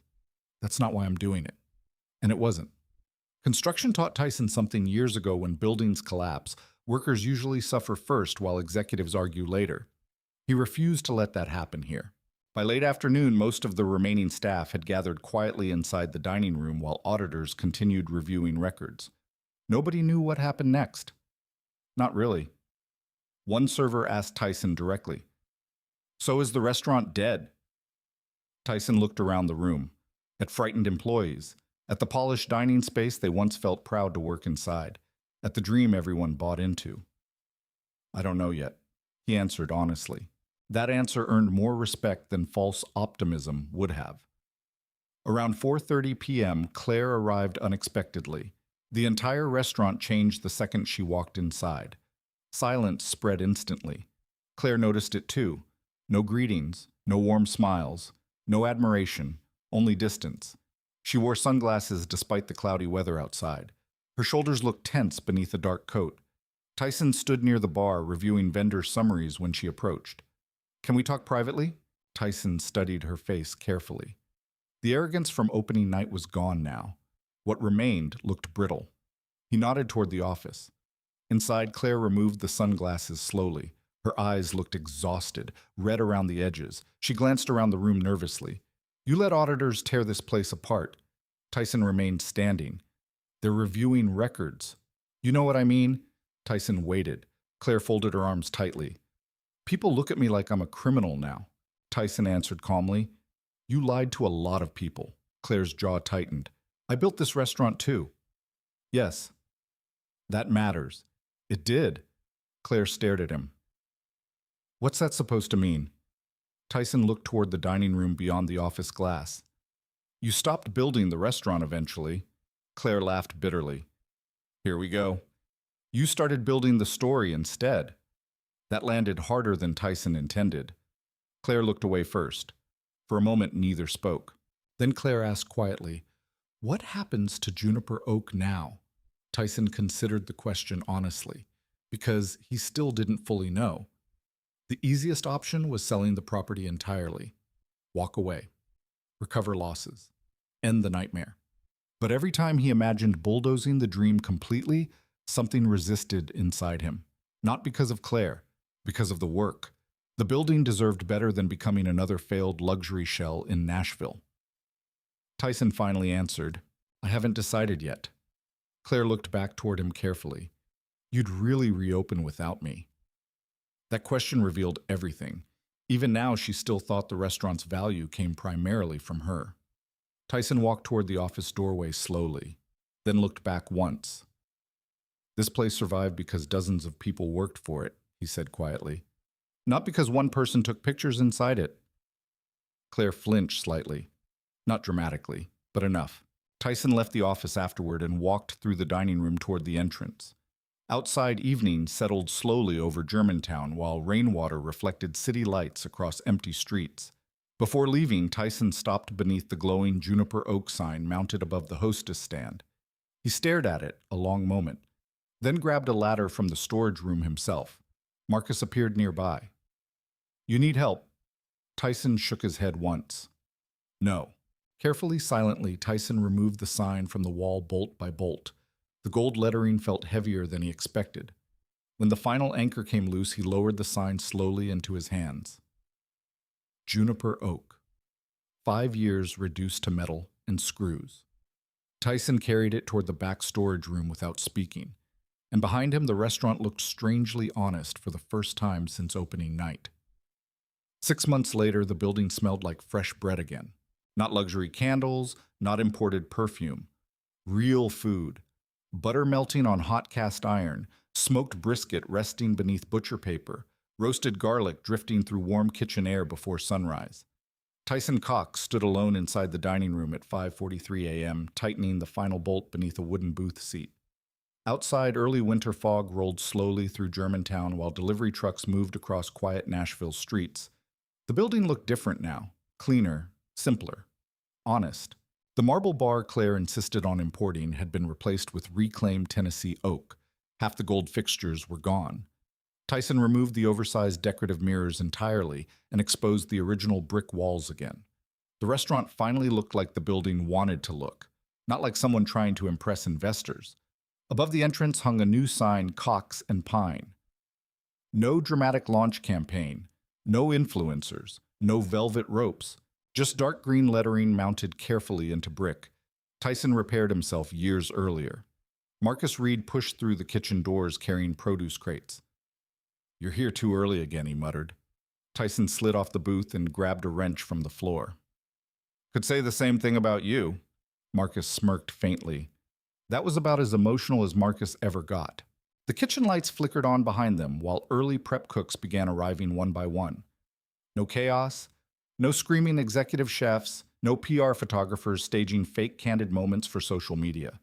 Just work. That was intentional. After Juniper Oak collapsed publicly, Tyson disappeared for nearly 2 months. No interviews, no podcasts, no television appearances. He refused every request. Even Daniel Hayes eventually stopped calling. People online invented stories anyway. Some claimed Tyson planned the entire downfall strategically from the beginning. Others painted Claire as a complete villain. Neither version felt true. Reality was usually less cinematic and more disappointing than people preferred. Tyson spent those months quietly rebuilding the business structure instead. Not the image, the structure. Vendor relationships, payroll systems, supplier trust, kitchen operations. One problem at a time. That was how buildings survived collapse. The biggest surprise came from the staff. Most of them stayed. Marcus stayed first, then 2 line cooks, then 3 servers. Eventually, Maddie Brooks returned too. Maddie had been Juniper Oak's original sous chef before Claire pushed the restaurant toward luxury branding over food consistency. 36 years old, sharp instincts, no patience for nonsense. She walked back into the building one morning carrying a notebook and asked Tyson one question. "You reopening this place honestly?" Tyson answered, "That's the only version worth doing now." Maddie nodded once. "Good." Then she tied on an apron and started redesigning the menu. Now, 6 months later, Cox and Pine prepared for opening night. A real opening night this time. Tyson walked slowly through the dining room, checking details while staff moved quietly around him. The tables were plain walnut now instead of polished marble. The lighting stayed warm but softer. No staged floral walls for Instagram photos. No oversized whiskey displays pretending sophistication. The restaurant finally felt lived in instead of performed. Marcus approached holding a clipboard. Reservation list full. Tyson nodded once. How far out? 3 weeks. That surprised him slightly, not because of ego, because he genuinely expected people to stay away after the public disaster attached to the building. Instead, Nashville became curious. People trusted quiet rebuilding more than flashy promises now. At 7:10 a.m., Tyson stepped outside into the cold air behind the restaurant. His old gray Ford truck remained parked in the alley exactly where it always had. Same scratches, same faded paint, same cracked dashboard. A young dishwasher walked past carrying trash bags and paused beside the truck. That really yours? Tyson glanced over. Unfortunately, the kid laughed. I thought owners drove Range Rovers around here. Tyson looked toward the building. That's usually a bad sign. By late afternoon, customers had already started lining up outside despite reservations only. Not celebrities, not influencers, local people. Construction workers still wearing work boots. Nurses finishing hospital shifts, couples from East Nashville, older regulars from neighborhood diners. The kind of people Claire slowly stopped designing for years earlier. Tyson stood near the kitchen pass while Maddie inspected final plating. You nervous? She asked. Tyson considered it honestly. A little. Maddie nodded toward the dining room. That's good. Why means you still care. At 5:55 p.m., the front doors opened. No champagne tower, no photographers shouting names, no red carpet, just warm light spilling onto the sidewalk while the first guest stepped inside. Tyson stayed near the back initially. That habit never left him. He preferred watching operations instead of participating in them. The restaurant moved smoothly, almost immediately. Servers laughed naturally instead of reciting rehearsed luxury descriptions. The kitchen communicated clearly without panic. Music stayed low enough for actual conversations. People looked comfortable. That mattered more to Tyson than reviews ever would. An older couple seated near the front windows flagged him down around 7:20 p.m. The man studied Tyson carefully. You're the guy from the news. Tyson stopped beside the table. Sometimes. The older man smiled slightly. You built this place twice, didn't you? Tyson looked around the dining room slowly, then answered honestly. Feels that way. The man gestured toward the food arriving at nearby tables. Looks better this time. Tyson almost smiled. Yeah, he said quietly. I think it is. Later that evening, Daniel Hayes arrived unexpectedly. No camera crew, no microphone, just a winter coat and notebook tucked beneath one arm. Tyson noticed him immediately near the hostess stand. Daniel approached carefully. You serving reporters now? Tyson glanced toward the full dining room. If they pay. Daniel laughed once, then looked around the restaurant thoughtfully. This place feels different. It is. Daniel nodded toward the exposed brick walls. More honest. That word again. Honest. Tyson realized how much he missed environments where nobody needed performance to survive. Daniel lowered his voice slightly. People still ask about Claire. Tyson wiped his hands slowly with a kitchen towel. What do you tell them, that she's dealing with the legal fallout? Tyson nodded once. Claire's civil cases continued quietly now. Gavin Mercer disappeared almost entirely from Nashville after several financial disclosures surfaced publicly during the audit process. Neither mattered much to Tyson anymore. The anger had burned itself out months earlier. What remained was fatigue and eventually peace. Daniel studied him carefully. You really don't want revenge, do you? Tyson looked around the restaurant. Maddie shouting timing adjustments near the kitchen pass. Marcus carrying brisket trays through the dining room. Customers laughing beneath warm light. Staff moving like a team instead of employees protecting a brand. Then Tyson answered, No. Daniel seemed surprised. Tyson shrugged slightly. Revenge would have been tearing the building down. The reporter wrote that one down immediately. Around 10:40 p.m., the dinner rush finally slowed. Tyson stepped outside briefly through the rear alley door for fresh air. Cold wind moved between the buildings while downtown Nashville glowed in the distance. Behind him, Cox and Pine buzzed softly with conversation and dishes clinking beneath warm light. Tyson leaned against the brick wall beside his old truck. For a moment, he simply listened. No lawyers, no cameras, no accusations. Just a functioning restaurant finally built on truth instead of image. The back door opened behind him. Marcus stepped out carrying 2 coffees. He handed one to Tyson. You know, Marcus said staff still talks about opening night sometimes. Tyson stared into the steam rising from the cup. Yeah, mostly about how calm you stayed. Tyson gave a tired half smile. Didn't feel calm. Marcus leaned beside him against the wall. Maybe not, but you stayed standing. Inside the restaurant, laughter echoed faintly through the alley. Tyson looked toward the glowing back windows of Cox and Pine, then toward the old Ford truck parked beside the loading dock, where all of this really began years earlier. For the first time in a very long while, the building finally felt like home again. By spring, people stopped calling it the restaurant scandal. Now they just called it Cox and Pine. That change happened quietly. No dramatic redemption article. No public apology tour. No viral comeback campaign. Just consistency. Every morning at 5:30 a.m., Tyson Cox unlocked the back door himself. Every afternoon, the smokers outside released slow ribbons of oak and hickory into the Nashville air. Every evening, the dining room filled with customers who returned because the food stayed good and the atmosphere never pretended to be something it wasn't. Over time, that became enough. The legal fallout continued in the background for months. Claire Holloway settled multiple civil claims tied to operational misrepresentation and financial disclosures. Several investors withdrew permanently from projects connected to her name. Gavin Mercer disappeared almost entirely from Tennessee hospitality circles after additional audit reviews surfaced involving unrelated ventures in Atlanta. Tyson followed almost none of it. Rebecca Sloan updated him when necessary. That was all. One afternoon, she walked into Cox and Pine carrying a thin legal folder instead of the massive binders that once followed her everywhere.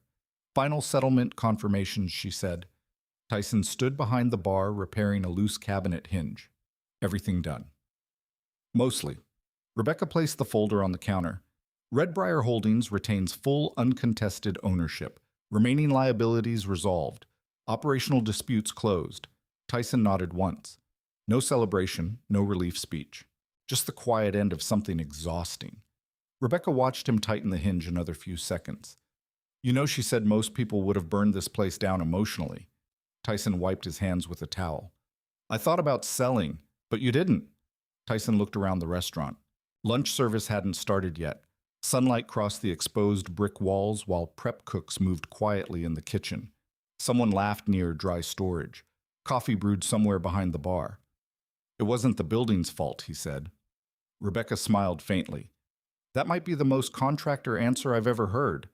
Before leaving, she paused near the entrance. One more thing. Tyson looked up. Daniel Hayes is releasing a follow-up piece tonight. Tyson sighed softly. I thought he was done with me. Rebecca shrugged. Apparently not. That evening, the article appeared online. The Man Behind the Walls. Tyson read it alone after closing time while sitting at the corner booth nearest the kitchen. The article surprised him. Daniel barely mentioned the lawsuits, barely mentioned Claire. Instead, the story focused on construction photos, early renovation footage, staff interviews, quiet details. Tyson sleeping in his truck during winter repairs, paying kitchen payroll personally, fixing refrigeration systems at 2 a.m. before opening week. One line stayed with him longer than the others. Some men build loudly for recognition. Others build quietly because they believe things should stand. Tyson closed the laptop after reading that sentence. Outside rain tapped softly against the restaurant windows again. Nashville seemed to rain during every major moment of his life lately. The kitchen lights dimmed as staff finished cleanup. Marcus walked out carrying inventory sheets. You heading home? In a minute. Marcus leaned against the booth. You read the article? Tyson nodded. What'd you think? Tyson considered the question honestly. Too dramatic. Marcus laughed. Yeah, but mostly true. Maybe. The strange thing was Tyson still didn't feel like a hero. Heroes usually won something. Tyson lost 5 years, nearly $1 million, and the woman he once thought he would marry. What he gained was harder to explain. Perspective, maybe. Or peace. Around midnight, Tyson finally walked through the empty restaurant alone. That had become a habit. After service ended and the noise disappeared, he liked checking things personally: booth alignment, kitchen temperatures, floor condition, light fixtures. The building relaxed differently when empty. Honest again. Tyson paused near the front entrance where Juniper Oak's gold sign once hung months earlier. Now only Cox and Pine remained. Simple dark lettering. Nothing flashy. He remembered opening night suddenly with painful clarity. Champagne glasses. Security hands gripping his arm. Claire standing beneath warm light saying, "He's not part of this anymore." At the time that sentence felt like destruction. Now it felt strangely distant. Because Tyson finally understood something important. Claire didn't remove him from his life that night. She removed herself from the truth. And eventually, truth always became expensive. Tyson switched off several dining room lights before moving toward the back office. Inside, things looked completely different now. No hidden invoices, no panic, no fake luxury branding mood boards, just organized shelves, payroll folders, maintenance schedules, and operational spreadsheets. Simple things. Stable things. He opened the bottom desk drawer and found the old framed architectural rendering of Juniper Oak still stored beneath paperwork. "Couldn't have done this without you." Claire's handwriting stared back at him beneath the faded rendering. Tyson looked at it quietly for a long moment. Then he placed the frame back inside the drawer and closed it gently. Not because he hated her, because some memories belong closed. The next morning arrived cold and clear. Tyson parked his old Ford truck behind the restaurant before sunrise as usual. Frost covered parts of the alley while the city slowly woke around Germantown. Inside, Maddie Brooks already stood in the kitchen rolling biscuit dough. "You're late," she called without looking up. Tyson checked his watch. "It's 5:32. "Exactly." That made him smile slightly. One by one, the staff arrived. Marcus. Line cooks, servers, dishwashers, normal rhythms, normal conversations. Nobody talked about lawsuits anymore. Or Claire. Or opening night. Life eventually moved toward whatever stayed standing. By 7 a.m., the first customers had already started gathering outside despite breakfast service beginning at 8. Tyson carried produce boxes through the kitchen while staff prepared for another full day. An older woman seated at the counter near the open kitchen watched him for several minutes before speaking. "You own this place." Tyson nodded once. The woman smiled warmly. "You can tell." Tyson paused slightly. "How?" She gestured around the restaurant. "Because you still work in it." That sentence followed Tyson the rest of the morning, because maybe that was the difference in the end. Claire wanted ownership to elevate her. Tyson wanted ownership to protect what he built. One consumed people, the other grounded them. Later that afternoon, Tyson stepped outside through the rear alley door during a quiet moment between lunch and dinner service. The same old Ford truck sat parked beside the building under soft Tennessee sunlight. The same truck people once looked at and assumed weakness. Tyson leaned against the brick wall and listened to the sounds inside Cox and Pine dishes, clinking kitchen laughter music humming softly through speakers, employees calling orders calmly. A functioning place. An honest place. No performance necessary. For a long moment, Tyson simply stood there breathing cold spring air while sunlight reflected off the alley pavement. No anger left, no need for revenge, only the strange calm that came after surviving something heavy without letting it poison you completely. Inside the restaurant, someone called his name from the kitchen. Tyson pushed himself off the wall and headed back toward the door. And behind him, the old truck remained parked exactly where it had always been, right where everything started. After years of building something with your own hands, the hardest part isn't losing money. It's realizing the person beside you stopped valuing the truth long before the collapse happened. Tyson survived because he stayed patient when emotions could have ruined him. He kept records. He stayed calm. He let facts speak when accusations got loud. A lot of people know what it feels like to be underestimated because they look ordinary. Quiet people get ignored every day. People assume calm means weak. They assume simple clothes mean small value. But real character usually reveals itself under pressure, not attention. So now I want to ask you something. Honestly, have you ever helped build something, a business, a relationship, a family, a dream, only to feel pushed aside once success arrived? If you have, share your story in the comments. A lot more people understand that feeling than you think. And if you enjoy stories about quiet strength, betrayal, patience, and people who refuse to break under pressure, subscribe to the channel. Tomorrow's story might stay with you even longer than this one.